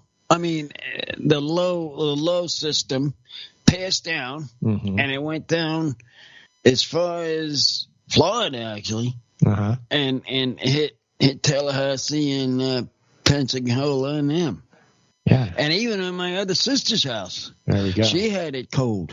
She had it with snow. It's record cold, I guess, or some sort of crazy amount of cold down south. Down south, yeah. As Creative Accents is saying, he's in Houston, Texas. They're getting snow. It's unusual. Yeah. All throughout the south to have the snow. He said he was on the news for a 6 foot tall snowman he made. So that's cool. Good job getting. I hope it was holding up an Uncle the Podcast banner. Yeah, I wonder if you could put it on a flame to send it. Well, if there might be a link. If what's his name did, drop the link to your news spot into the Ochelli chat, Creative Accents, so that we can watch the snowman and see if we can see it. We would like to see it. Yeah. So there's that. Press a button, everybody. People. Press that button and push it down. Press it on all the social medias. We're at Uncle Podcast, YouTube, X, Twitch, Kick, Rumble. We have a Rumble account now, Uncle. We need to get that Rumble rumbling. Let's get rumbling. Get that thing rumble. Rumble it up at Uncle Podcast. Those, what you call it? I want to get rumbled on. Yeah, we need to get rumbled on. The spacemen. Yes, the spacemen. We might be talking about spacemen tonight here when we take our calls. We'll see. We'll find out. Mr. Man there, get back on the lines. Yeah. When Chuck gets back, I'm assuming we'll get quite a few calls. But Chuck is busy, Uncle, so he's got a lot to tend to there. So we won't worry, because I'm sure when he gets back, somebody's going to be calling in. Oh. Yeah, I guess they're waiting. It's just a matter of who. I'm excited to see who it's going to be. But yes, press the button on our channels. I'm excited about doing all these live streams. We're doing all sorts of great ones. We're just powering through it tonight. Uncle, you're tired. Yeah, I'm eating my sunflower seeds, actually. Before the show, you're eating sunflower seeds? Yeah, I got a load of Okay, that's good. I'm doing it. Okay. Someone's there. Hello? That's. I don't Somebody know. Just clicked. That's just the little Skype thing. Nothing to see here, everybody. I'm trying to understand how to. Oh, God. Giving you a message. Oh, God. He giving you a message there. Hold on. That was a message for you. Yeah, I know. I'm doing some different things. You don't know what you're doing. He's giving you something. Oh, I think Creative Accents. Oh, Creative Accents just sent me images of his snowman. Look at that thing. Oh, boy, that's great. Look at that thing. And we'll have to, there it is. It has a hot dog for a nose. Oh, here's the news. Local news. Houston outdo Northerners with its snowmen. It's been 65 years since the city had this much snow. And they have a photo of his snowman there. Pretty good. Click2Houston.com, it says. Well done, Creative Accents. We're proud of you. There you go. Making the news there in Houston, Texas. As we know the Uncle Street team can do. It is. What's that? We saw it. Oh, you're looking. Oh, yeah. Oh, yeah. So you can see the snowman. Here it is, Uncle. Here's the snowman. Here, I'll go through the pictures for you. Oh, wait a minute. Hold on. Those are old pictures of his so that you can see these. See the snowman with a hot dog nose? Yeah. There's that. I'm trying to think. Maybe I can pull these. It's gonna take me a minute to get the graphics into OBS. Oh God, I don't know if I'm gonna muster this right now. But anyway, there's something to work on there. So get going. You're gonna start doing something while we're waiting. I need we need somebody here in studio doing all that stuff. It's hard to be. You were the man to do all this stuff. I know. Not this. I know. What are we talking about? Well, we need another guy in here. Another guy? We need another thing. You need to set up more stuff. If you listen to other podcasts that do these elaborate media things with them, there's always some guy who isn't the host, but the hosts always refer back to him like, Dave, you back there? You got this all queued up for us? Did you do this? You got this? Mm-hmm. And then sometimes they'll bring him on mic and the guy will talk. Usually they'll give him a hard time about something, but he'll only talk on a mic for maybe a minute, and then he'll leave. And then he's got to go do his other stuff, like making a hot dog snowman show up on the live stream. That's a regular thing on these shows, Uncle. I know it's a constantly certain thing you gotta keep redoing, constantly doing. I mean, it's an organic carrot. Oh, I thought it was a hot dog. I could have sworn it was a hot dog, but it's a carrot. It looked like it. Damn. Organic carrot. Goodness, well, I got that wrong. Well, anyway, it's a good nose, so that's for sure. Uncle, do we want to broach the topic of, wait a minute, Creative Accents is saying, Uncle, I find all the park squirrels and bunnies in your honor during snowstorms. Hey. Yeah. He fed them. He fed them in your about honor. Eddie's schools. He said it was in your honor, Uncle. Oh, we're getting a call. My goodness gracious. Who's this? Wait a minute. I got a call on the line. Who's this? You're on air. Hello? Hello, caller. Hello? Hey, caller. Caller. Who Hi. is this? Oh, this is Mrs. Sidekick. Oh, gosh, we've got two people online. Actually, Two callers. Here we go. We can start. I guess we'll start now. Okay, well, let's intro this, Uncle. On the line, we have my wife, Melissa, and we have our friend, Frank. Hello, you two. How are you both doing? We need, well, I'm letting you have it. You can take the show. Hello. Yeah, hey, hello. What's up? Frank, hello. Go, Fud. Go, Frank.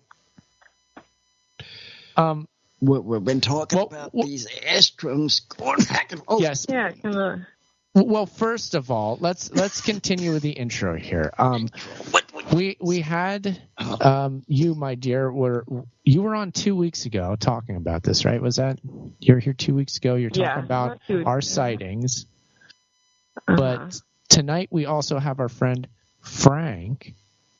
Frank, let's go to you. Thank you so much for being here, man. I'm glad that you called in. Why don't you just introduce yourself to the audience, who you are,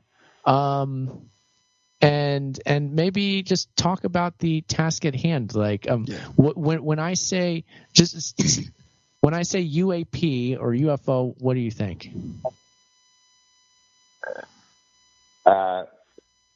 UFO, unidentified flying object, something in the air, something that we don't know what it is.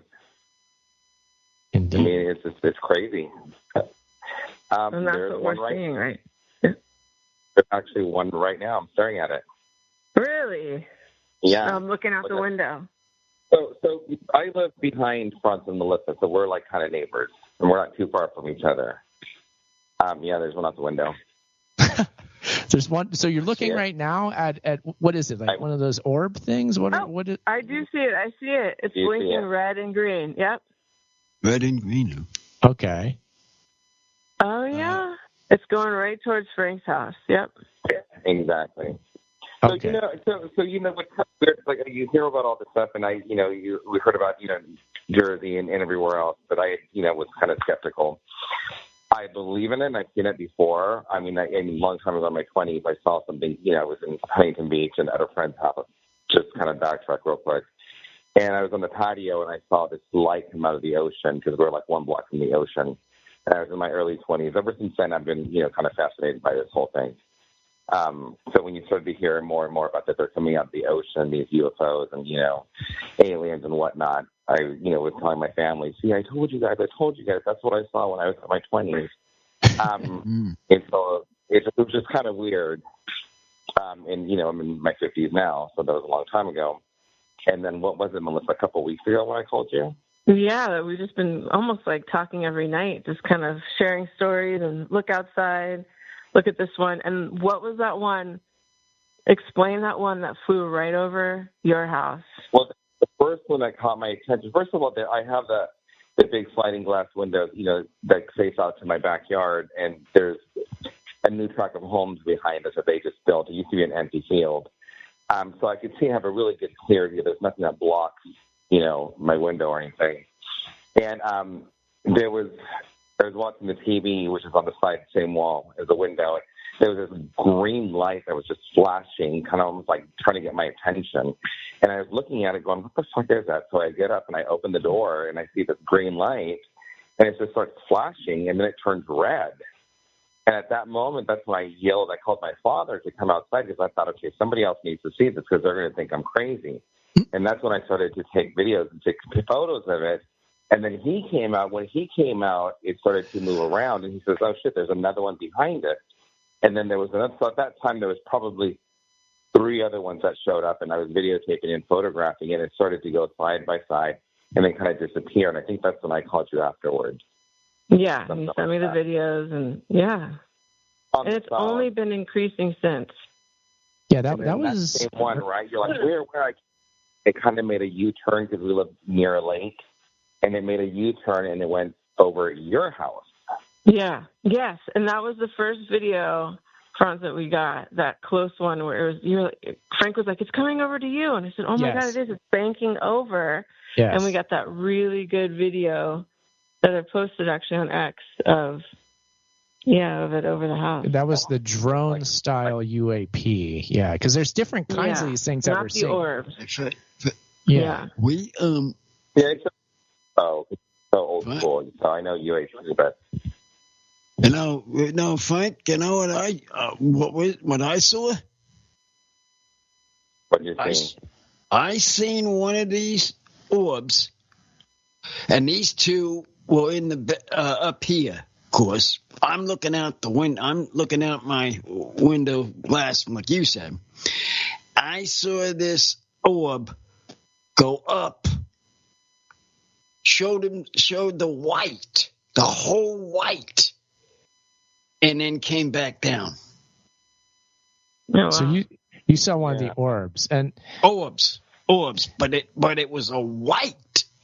There's no color, just white. Yeah. And just so people know, we, all of us, myself, Uncle, Melissa, we all live here in the same house, but Frank lives just down in the same neighborhood, essentially. We're here in Riverside, in the greater Riverside area.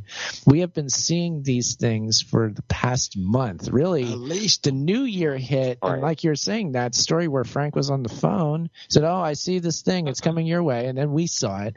That was early this month, and it's been happening every single night. We've been seeing something in the night sky. It's been there. It's there. I mean, it's there. Yeah. You just look at it, and it's there. But Frank, describe the Concorde one, the triangle one that flew over your house that you couldn't even speak. You were stunned. So again, the same thing, and I can see the lights. Like I'm sitting here talking to you guys, but I'm looking out my window, and I could see if it's a plane or anything. So, I kind of saw this bright light, but this time it was brighter than the last one because the other one, again, remember, it was green and then it was red. This was a big white light. So almost like what Uncle's describing, like a bright orb. Right. So I thought, okay, I got up and I opened went outside, opened the screen door. And at that point, it was coming closer, but there was still no noise. It was silent. So, and that's the thing; these things, there's no noise. Yeah. Like even they fly by and you can't hear them. Yeah. So as this got closer, again, I call for my witness because I don't want people to think I'm crazy. So I call my father to come outside. He's making his way out. He's like, "What is that?" And he doesn't make it. And I'm standing there and I'm looking up and I couldn't get to my phone and. Because, I was like kind of shocked at what I was seeing. So it was like this thing was flying lower than a helicopter. We all know how high a helicopter can fly, but in a residential area, they're not very high. So this was lower than that. And I swear to you that this plane, which looked like the Concorde, it was white, it was triangle shaped, it was silent, flew directly above my house. It was not to the side. It was not to the, it was above my house. And I could see the detail in the style. And I immediately was like, did I just fucking see the Concorde? Or is that the Concorde came out? From this silent plane. And I still stand outside to this day, because this was a couple nights ago. And I was like, that's not possible. Like, how does that plane, there's no way. Planes do not fly over our area like that. Yeah, no, especially not helicopter height. No. Yeah, and if they and it was like that. It would make a noise if it were, even if it were flying that low. You would hear it. You would definitely hear it that low. Yeah, definitely would hear it. And then I'm sitting here thinking, and then I called you again because I was like, "Fuck, you're not going to believe what I just saw." But it's like, did a Concorde just come through a loop and did it fly over? Like, where the fuck did it come from? Yeah, but then we all know. Generally, Frank, we don't usually drop the F-bombs on the Uncle podcast, just so you know. Okay. Anyway, real quick, Aaron, I have a potential Skype caller that might want to ask questions. I don't know if you want to add them in yet or continue on with Frank and Melissa. Let's drop them in a little bit, but let's keep describing the goings-on and what we're seeing for a little bit, but we'll go right to them. So hang in there, whoever you are. You say when. Okay? Okay, we'll do. Sounds good. But yeah, let's just okay. So I think we're establishing what's going on here. Frank has seen something early on in his life, so he's been wondering what that is. As of late, everybody seems to be seeing these things. We had the big story with New Jersey, and they were out there. But what we're saying is that out here in Riverside, we have been seeing these things every night.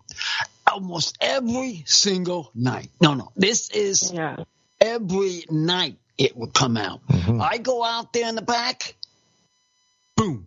Yep. I see something. Yeah. You can't miss them. I mean, they're there. They're there. They're out there. One would think you got enough fires in California to keep you busy, but no, we got this going too. Okay, that too. Fair enough. That's right. But it is. Yeah. So, and there's different kinds of them. We see the same sort of phenomenon over and over again, but they have changed it up. Like every now and then, my dear, we've seen every time we see a new thing, it's exciting, right? When we see a new kind of these things. Yes. Yeah. I jump out of rendition. Yeah, and I mean, the go-to ones are the orbs and the drone style and the orbs that turn into the drones. We're seeing those all the time. Drone planes, yeah. But there have been other things too. I tell you, this is crazy, but they're out there. I mean, seriously, out there. If people want, just go out and look. The truth is out there. At night and see them. Yeah. You should start sharing the videos and the pictures that you do have on the stream if you can. Yeah. So you can you cycle them through? I have to go through and see what I have. I was thinking about I feel like this whole time I've been in this weird sort of collection phase, and I'm always telling you this, I know. that I feel like it came here out of nowhere.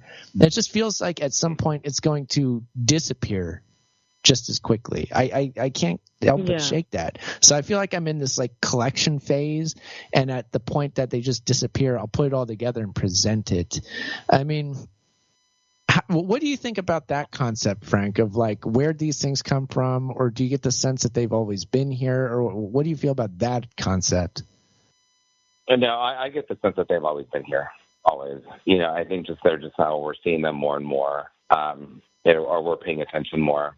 Mm-hmm. I mean, for me personally, I'm constantly looking up at the sky a lot more now, and I try and make sure that I have my phone on me ever since the Concorde, one that was like that. I don't want. But I think they've always been around. I don't think they're going anywhere. I think as time goes by, we're just going to see them more and more and more. I don't think they are either.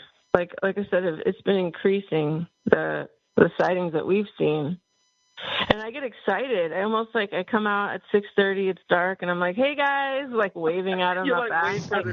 Right? Yeah, I will be sad. I will feel sadness if I come out and I don't see them anymore. I think if what you say is going to happen, that'll really bum me out. Yeah. Well, I just want to know if anybody. I mean, that one that looked like the plane like that? Because there's no planes that look like that right now. That's the one I'm still stuck on. Did I see something else in that? Am I crazy? But then I actually saw it. And that one is just, I wish somebody else would have seen something like that, or I wish you would have been able to see it. Yeah. Hopefully this reaches out and somebody will listen and go, I've seen that one. Because it was low and it was clear. It was day. I could see the detail. I could see everything. I was like, wow, that is. Oh, that was a daytime sighting, Frank? That was in the day? No. Clear as day. No. It was night. Oh, it was day? Clear as day. Yeah. Now, wait a minute. All these are at night. Let's get perspective here. They gotta be. Typically, these you won't be able to see them in the daytime. What are we looking at if we're not looking at them at night? We had one possible sighting in the day that I'm still unsure of. Even that's what it was. Are you? This is what are you sure of that one that we saw? I wish we had our binoculars. I can't confirm or even. Yeah, right. It was just strange. It was strange. Yeah, it just looked like. It was like the classic Tic Tac shape that they say. It looks like a little white pill. It was right out our back, and it was cruising fast. And planes will fly back there, but it was just this white shape, no wings, no tail, and just moving quicker than I've ever seen, through along the 91 freeway, Frank, is, like that it travels from Riverside straight to Los Angeles to the ocean. Like it was it was during a fire day too, right? I think that was one of the fire days. It was it was one of those fire days. Fire days. So but we're along a flight path. So we've talked about it, Melissa, before. And so my husband's a flight attendant. When I've flown with him, I see the house, I see, the lake and the walls, Riverside. But in our area where we're at, you don't see a lot of traffic. There's the small prop planes, which we talked about. But as soon as the sun goes down and it gets night, it gets really busy out there with things that are a lot lower that, are they planes or are they not planes? Because during the day, you don't see traffic the way you do in the evening or at the nighttime. And that's just kind of what I'm curious. It's like you can tell which are the commercial, planes that, with the passengers, because they have their path that they constantly follow. But usually in our neighborhood, surrounding, track of home, there's a lot of traffic with these lights. Yeah. And I do every time, Aaron knows, I always check the flight tracker app every time. I'm like, let me grab it. Let me just make sure it's what it is. And they're not there. And it's what it is. It's what we think it is. So. Right. It's true. Yeah, we're always looking at that thing. We're very familiar with that. Yeah. I need to put that on my phone. Yeah, you're going to need that on. Yeah, it's an important thing. Flight tracker. We'll get that on your phone immediately. Get on my phone. But how does everybody feel? Do we want to take calls? Do you guys want to see what questions somebody might have? Or we take calls. I'm thinking about, let's pipe them in. Someone might have their own input. Yeah, let's see what they have. So if you could, Chuck, go ahead and bring whoever it happens to be. Have a conversation. Yeah, attempting to add now on Skype. Okay, cool. Let's see who we might have. Well, I think I hear them. I believe they're in. Man from Canada, can you hear us? Oh, I know it's him. Hello? Okay, we're not getting any sound from you north of the border there. Oh, wait, maybe? Testing. There he is. Okay. There we go. All right, we have a guest from a word line last week. Is on the line. And you want information? Good. Glad to have you, Robin. Okay, Robin. Do you have any important questions to ask Melissa or Frank here about these UAPs? Really quickly, regular phone callers who dropped off, please call back in. I will get you in now. I was just waiting for the signal from Uncle and Aaron to add you. And also a quick question from Skype and also the chat room. Somebody's asking if there was any psychedelics involved in any of this or if Mrs. Sidekick Woman has had a drink or two tonight or not. These are the two questions from the chat and Skype. We didn't have beers. We don't even have a test drink yet. I'm just relaying stuff. Go ahead. No. Yeah, no, right, Frank? Frank says no. Yeah. That's over. Nope. No. Mrs. Sidekick Woman, any drinks tonight? That's the question. Sidekick husband. Okay, you can answer that. Well, no, When's the last time I had a drink? But I'm saying that's the way they phrased it. Mrs. Sidekick Woman. Okay. I know, but I'm asking. I'm doubling down with Aaron. No, I have no drinks, no psychedelics. Excellent. Okay, questions answered. Thank you.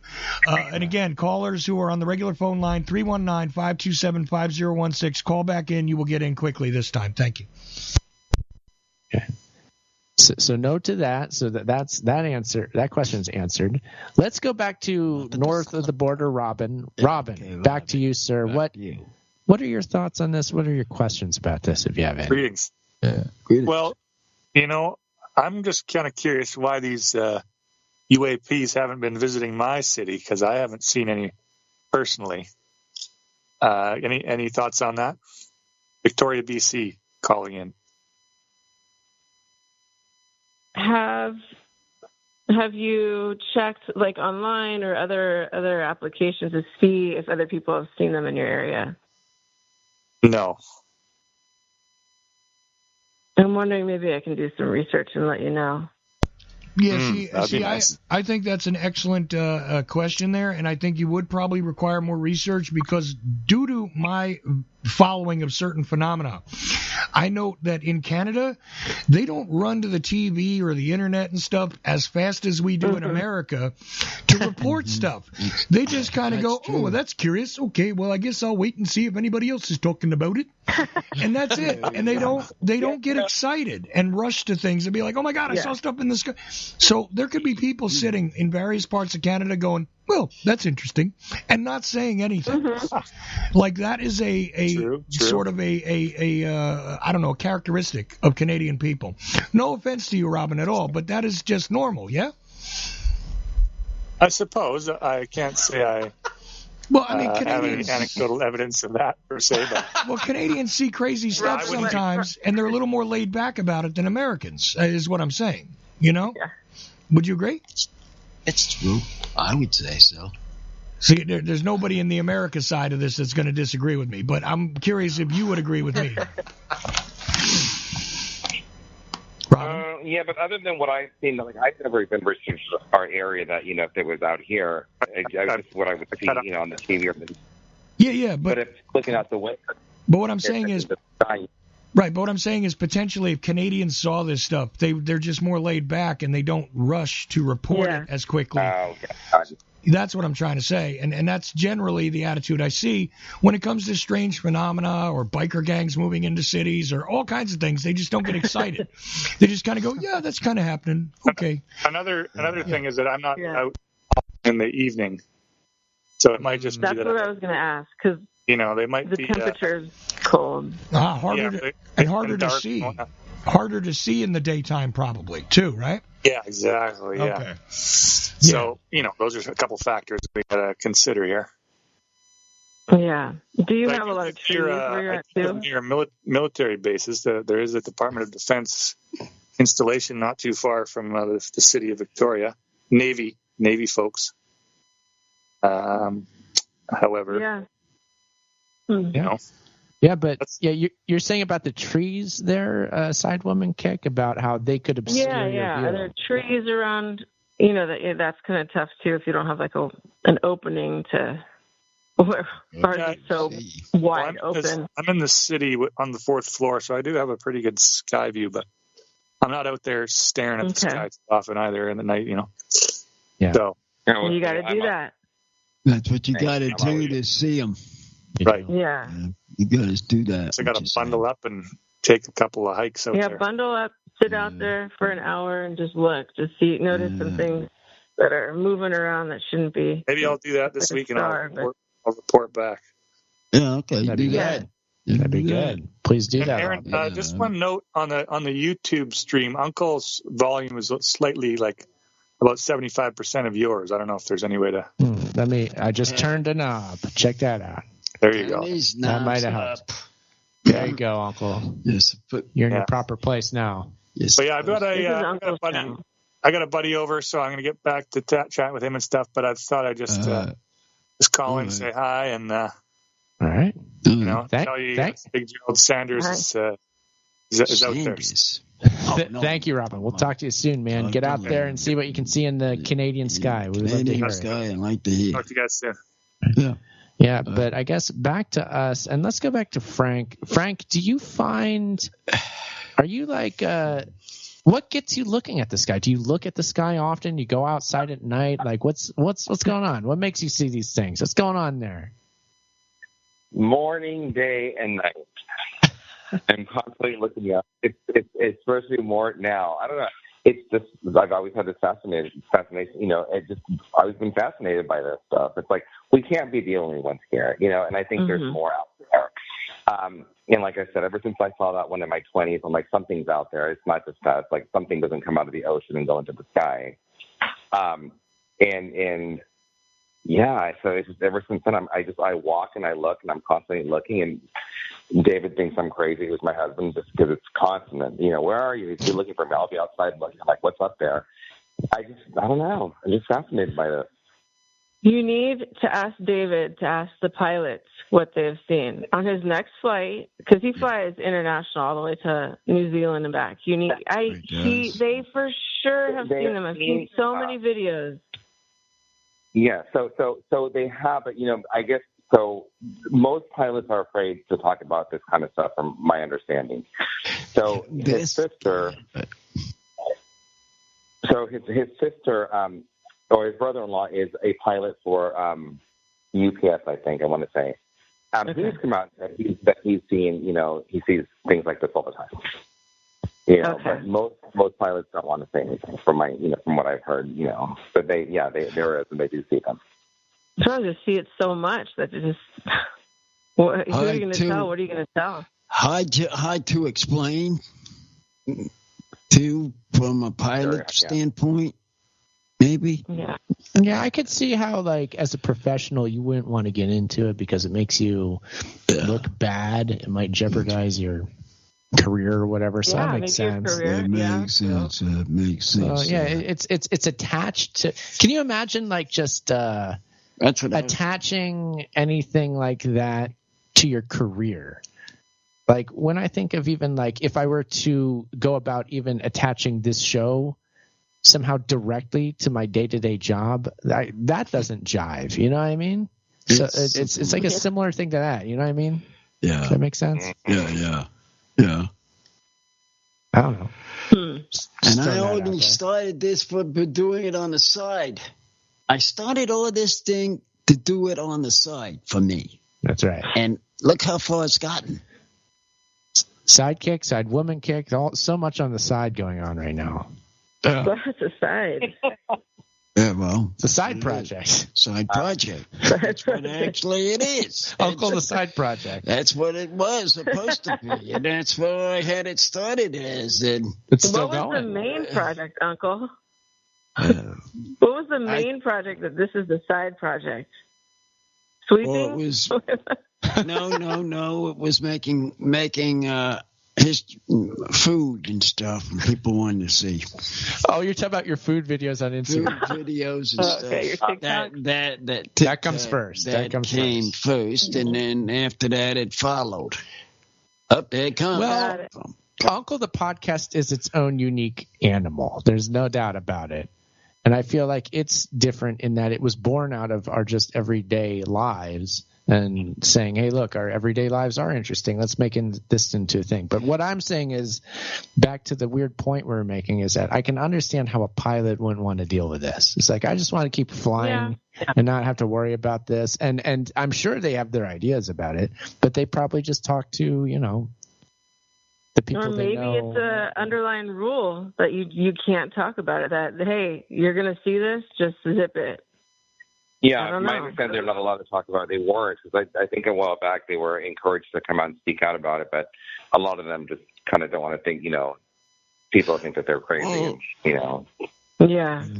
We're not crazy. We see these things. That's what's the funny part of the whole thing. Actually, on our eyes, we saw what we saw. And, and something white comes up from the thing coming up straight, not side to side, up straight. Hello, goodbye. It's just something like that. It is. It's like that. You're laughing, but that's how it is. That's how these boys do. I want to know something else from you, Frank. We've been seeing the orbs. We've been seeing the drones. And again, the orbs turning into drones. Have you seen these two things? Have you been seeing these same things, or have you been seeing other things? No, that's all I've seen, just the drones and the plane-like one. Okay. Yeah, because the orbs are like a regular thing. There's even a spot where we're always looking, side woman kick. Every night, it's like you can just go to the window and look in the same spot. Like, there it is. There's one or two of them floating together all the time. It's there right now. Yeah. But yours is bigger than mine, so I don't get that because of the way my house is set. Yeah, you should. Yeah, you should come over one night. We can show you the orbs, like what we're talking about. Those ones that just hang out over Corona all night long. You can see our backyard. You come over one night and look out our backyard, and you'll see what we're talking about. All right, Ed? I mean, what? Frank. Frank? Yeah. You come over, Frank, and so it'll be great. Yeah. Yeah, these things are there. The orbs. They are there. I mean, they're orbing. They're orbing around only at night. But of course, like we're all saying, they don't want nothing to do with his hour. No. So they're waiting to do my hour to come out and investigate. True. So that's what they do. They come in my hour. And I appreciate it. It has something to talk about. It is. That's what I like to talk about. Something to talk about. They have a regular schedule. Yeah, I do. Yes, you do too. They appreciate that about you, and that's why they show up for your show. They come to my show, and they do that. And they know. Because I've been actually out there since this all has been going on. I've been out there watching them too. They're creatures of habit. We're creatures of habit. It just kind of works out for everybody that way. I just wish they came down and just gave us a little talk. Yeah, that's the only missing part. A missing talk. That's nice. Can you imagine if somebody came down? Yeah. Do you gotta get going, Frank? You going? Yeah, I do. Sorry, I have to run. Okay. Oh, okay. Thank you for coming on here, man. I really appreciate you calling. I really do. That was great. Yeah. Okay. Okay, we'll do it again sometime. Yes, yes. Okay. Please come back sometime. We'll talk more about this. And have a good night, man. Have a good night. All right. Okay, there he goes. There goes Frank, our friend and neighbor, the initial contactee in this, whatever this is. Sidewoman kick. What are we doing? Where are we going? Why is this happening? What are we doing? Where are we headed? What is this? Inform us. I'm still staying optimistic that they're really worried about us, and they're just waiting just to see how bad we can turn. I don't know. They're seeing how bad it gets. We're friends to them. Now, wait a second. Now, let's put it in perspective. Okay. We're friends to these people. Okay. All of these people coming down, they're not scared of us because they're coming down and they're showing us stuff. They seem to be showing off, whatever it is. They're showing off to us. They want to be seen. I absolutely believe that. They want to be seen. And every evening we go in the back and we see these things. Yeah. Yes. Boy, like I said, it was shocking me that one time when it came up there and went up and down, that still got to me. Were you by yourself that time? That time when I was by myself, yes, I was by myself. He had a good one. You two, we missed it. You two were up in your rooms, and she was about to jump in the shower, and then by the time she got into the shower, hello, goodbye. Boom. It was that fast. We missed it. It was that fast. Oh, man. You had to be out there, see him, and go down. Okay. That's how fast it is. Jeez. That's what these orbs do. Okay. Now I see how they operate. That's how they do it. Yeah, sure is. I mean, nephew-in-law. Yeah. Yes. I have a question. Yeah. All right. Mm-hmm. So, since you're government man, can you say on here, after a month of seeing these, that you've probably written off they're not government, they're not human-made? It only counts in California? I mean, there's been months of seeing this on the other coast. Hey. I'm saying what he's seen with his own eyes, because in the beginning he was skeptical. But he's been observing this before it showed up in Cali, right? Because you saw the New Jersey reports before. Not really.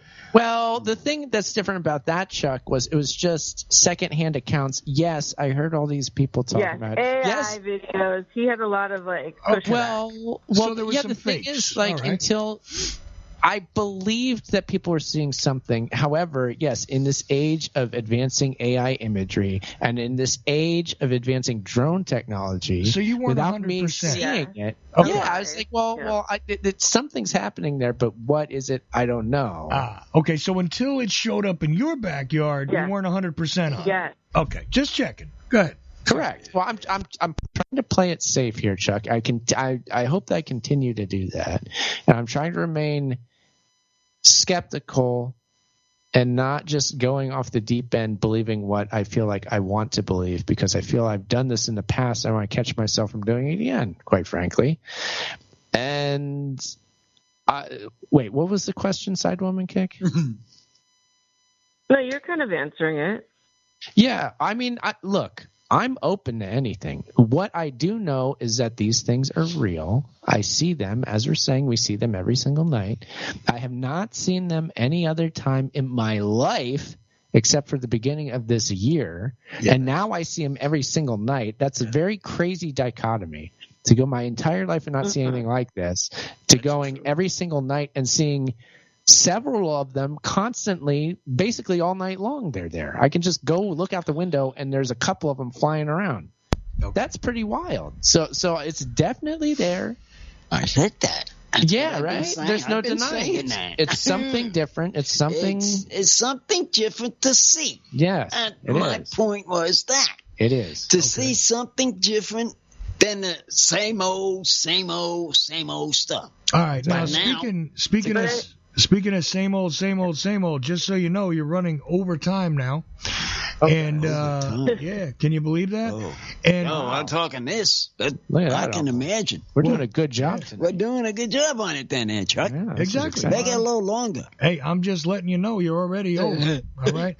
So the other thing is, one of these days, I got a Skype piece of feedback here. One of these days, they want the complete story about Sidewoman Kick freaking out over the X blimp, they said.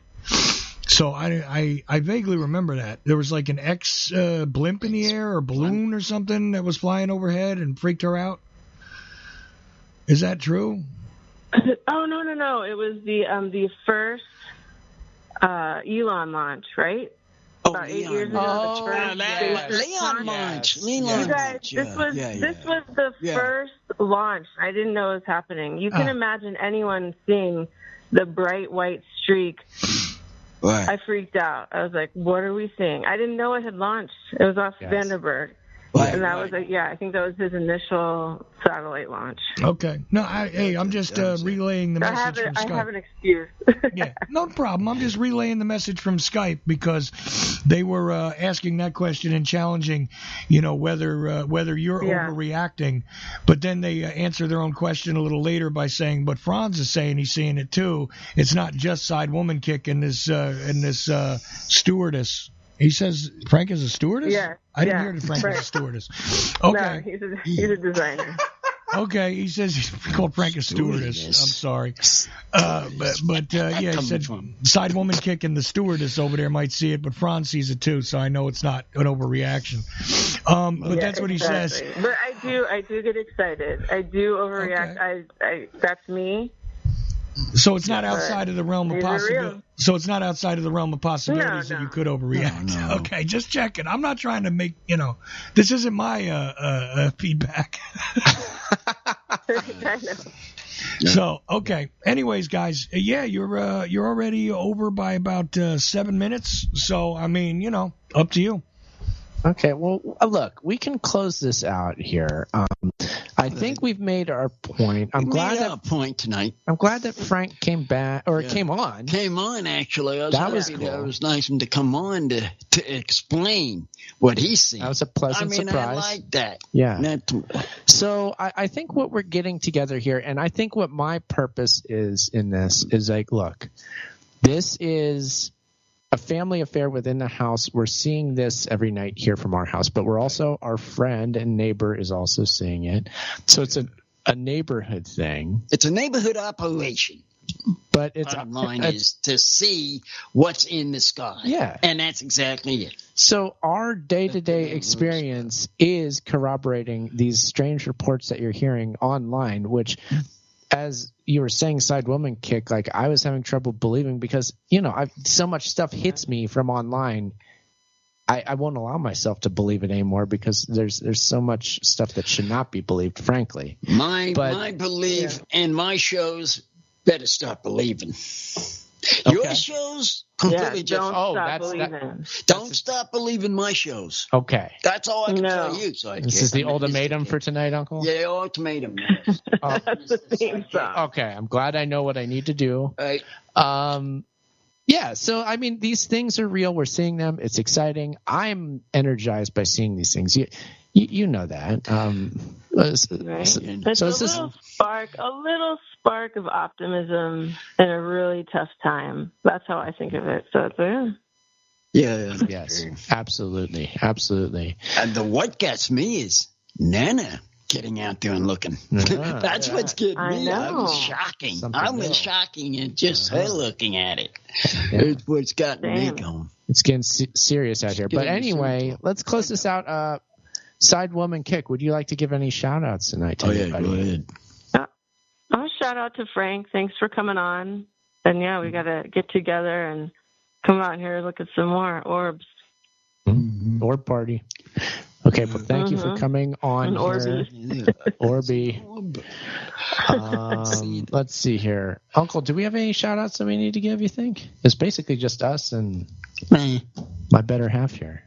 And I had a good out for everybody that was listening and that were on all for your shout outs. That's what I can put. Yeah, thank you everybody for watching, listening, however you do. Share this show around. That helps us out tremendously. It's a tremendous help. By the way, I have one other question. I have seen my friend in my speaker here. You see your friend? It's inside a speaker, your friend. The orb guy. The orb is inside He's looking at me. Well, he good. was looking at me. Well, shout out to the orb band friend. Uncle's friends live in speakers? What? No, they were on the scoop here. Uncle, on this thing. We said, Uncle, your friend lives in a speaker. They were orbing. Okay. As we were talking about them. We're orbing. They were orbing it, showing me. Listen. I thought your friend lives in a speaker. I'm sorry. My mistake. I believe I know what's going on here. What do you know what's going on? I saw the man. I saw him. He was the orb guy. Yeah. He was an orb. Yeah. Face like you usually see. All right, sidekick, catch up, sidekick. He sees it, so it's there. Okay, there it is. It's there. It's there. Okay, it's there. But it's not shown in front of you people. That's right. No. You don't need to show everybody. No. You don't need to show everybody your business. Your friends live in speakers or orbs or whatever. Exactly, it's all you. I got it. It's fine. All right, then. Hey, yeah. So we're all perfectly clear on that now. That's good. That's the best part about all this. And that's the way it is. What a great show, Uncle. I'm getting into stuff, though. This is what's surprising me. Uncle live every Friday on Ochelli.com, at Uncle Podcast on X, on YouTube, on Twitch, on Kick, on Rumble. Follow us. We're on those things. Dancer and Prancer and excited sidekick woman. Man, we're everywhere, Uncle. This is great. UncleThePodcast.com. Thank you for listening. Thank you for street teaming the show all over the streets. It really helps. Street cream. Okay. Uncle, bring us home for this week. 358 is in the books. Bye-bye.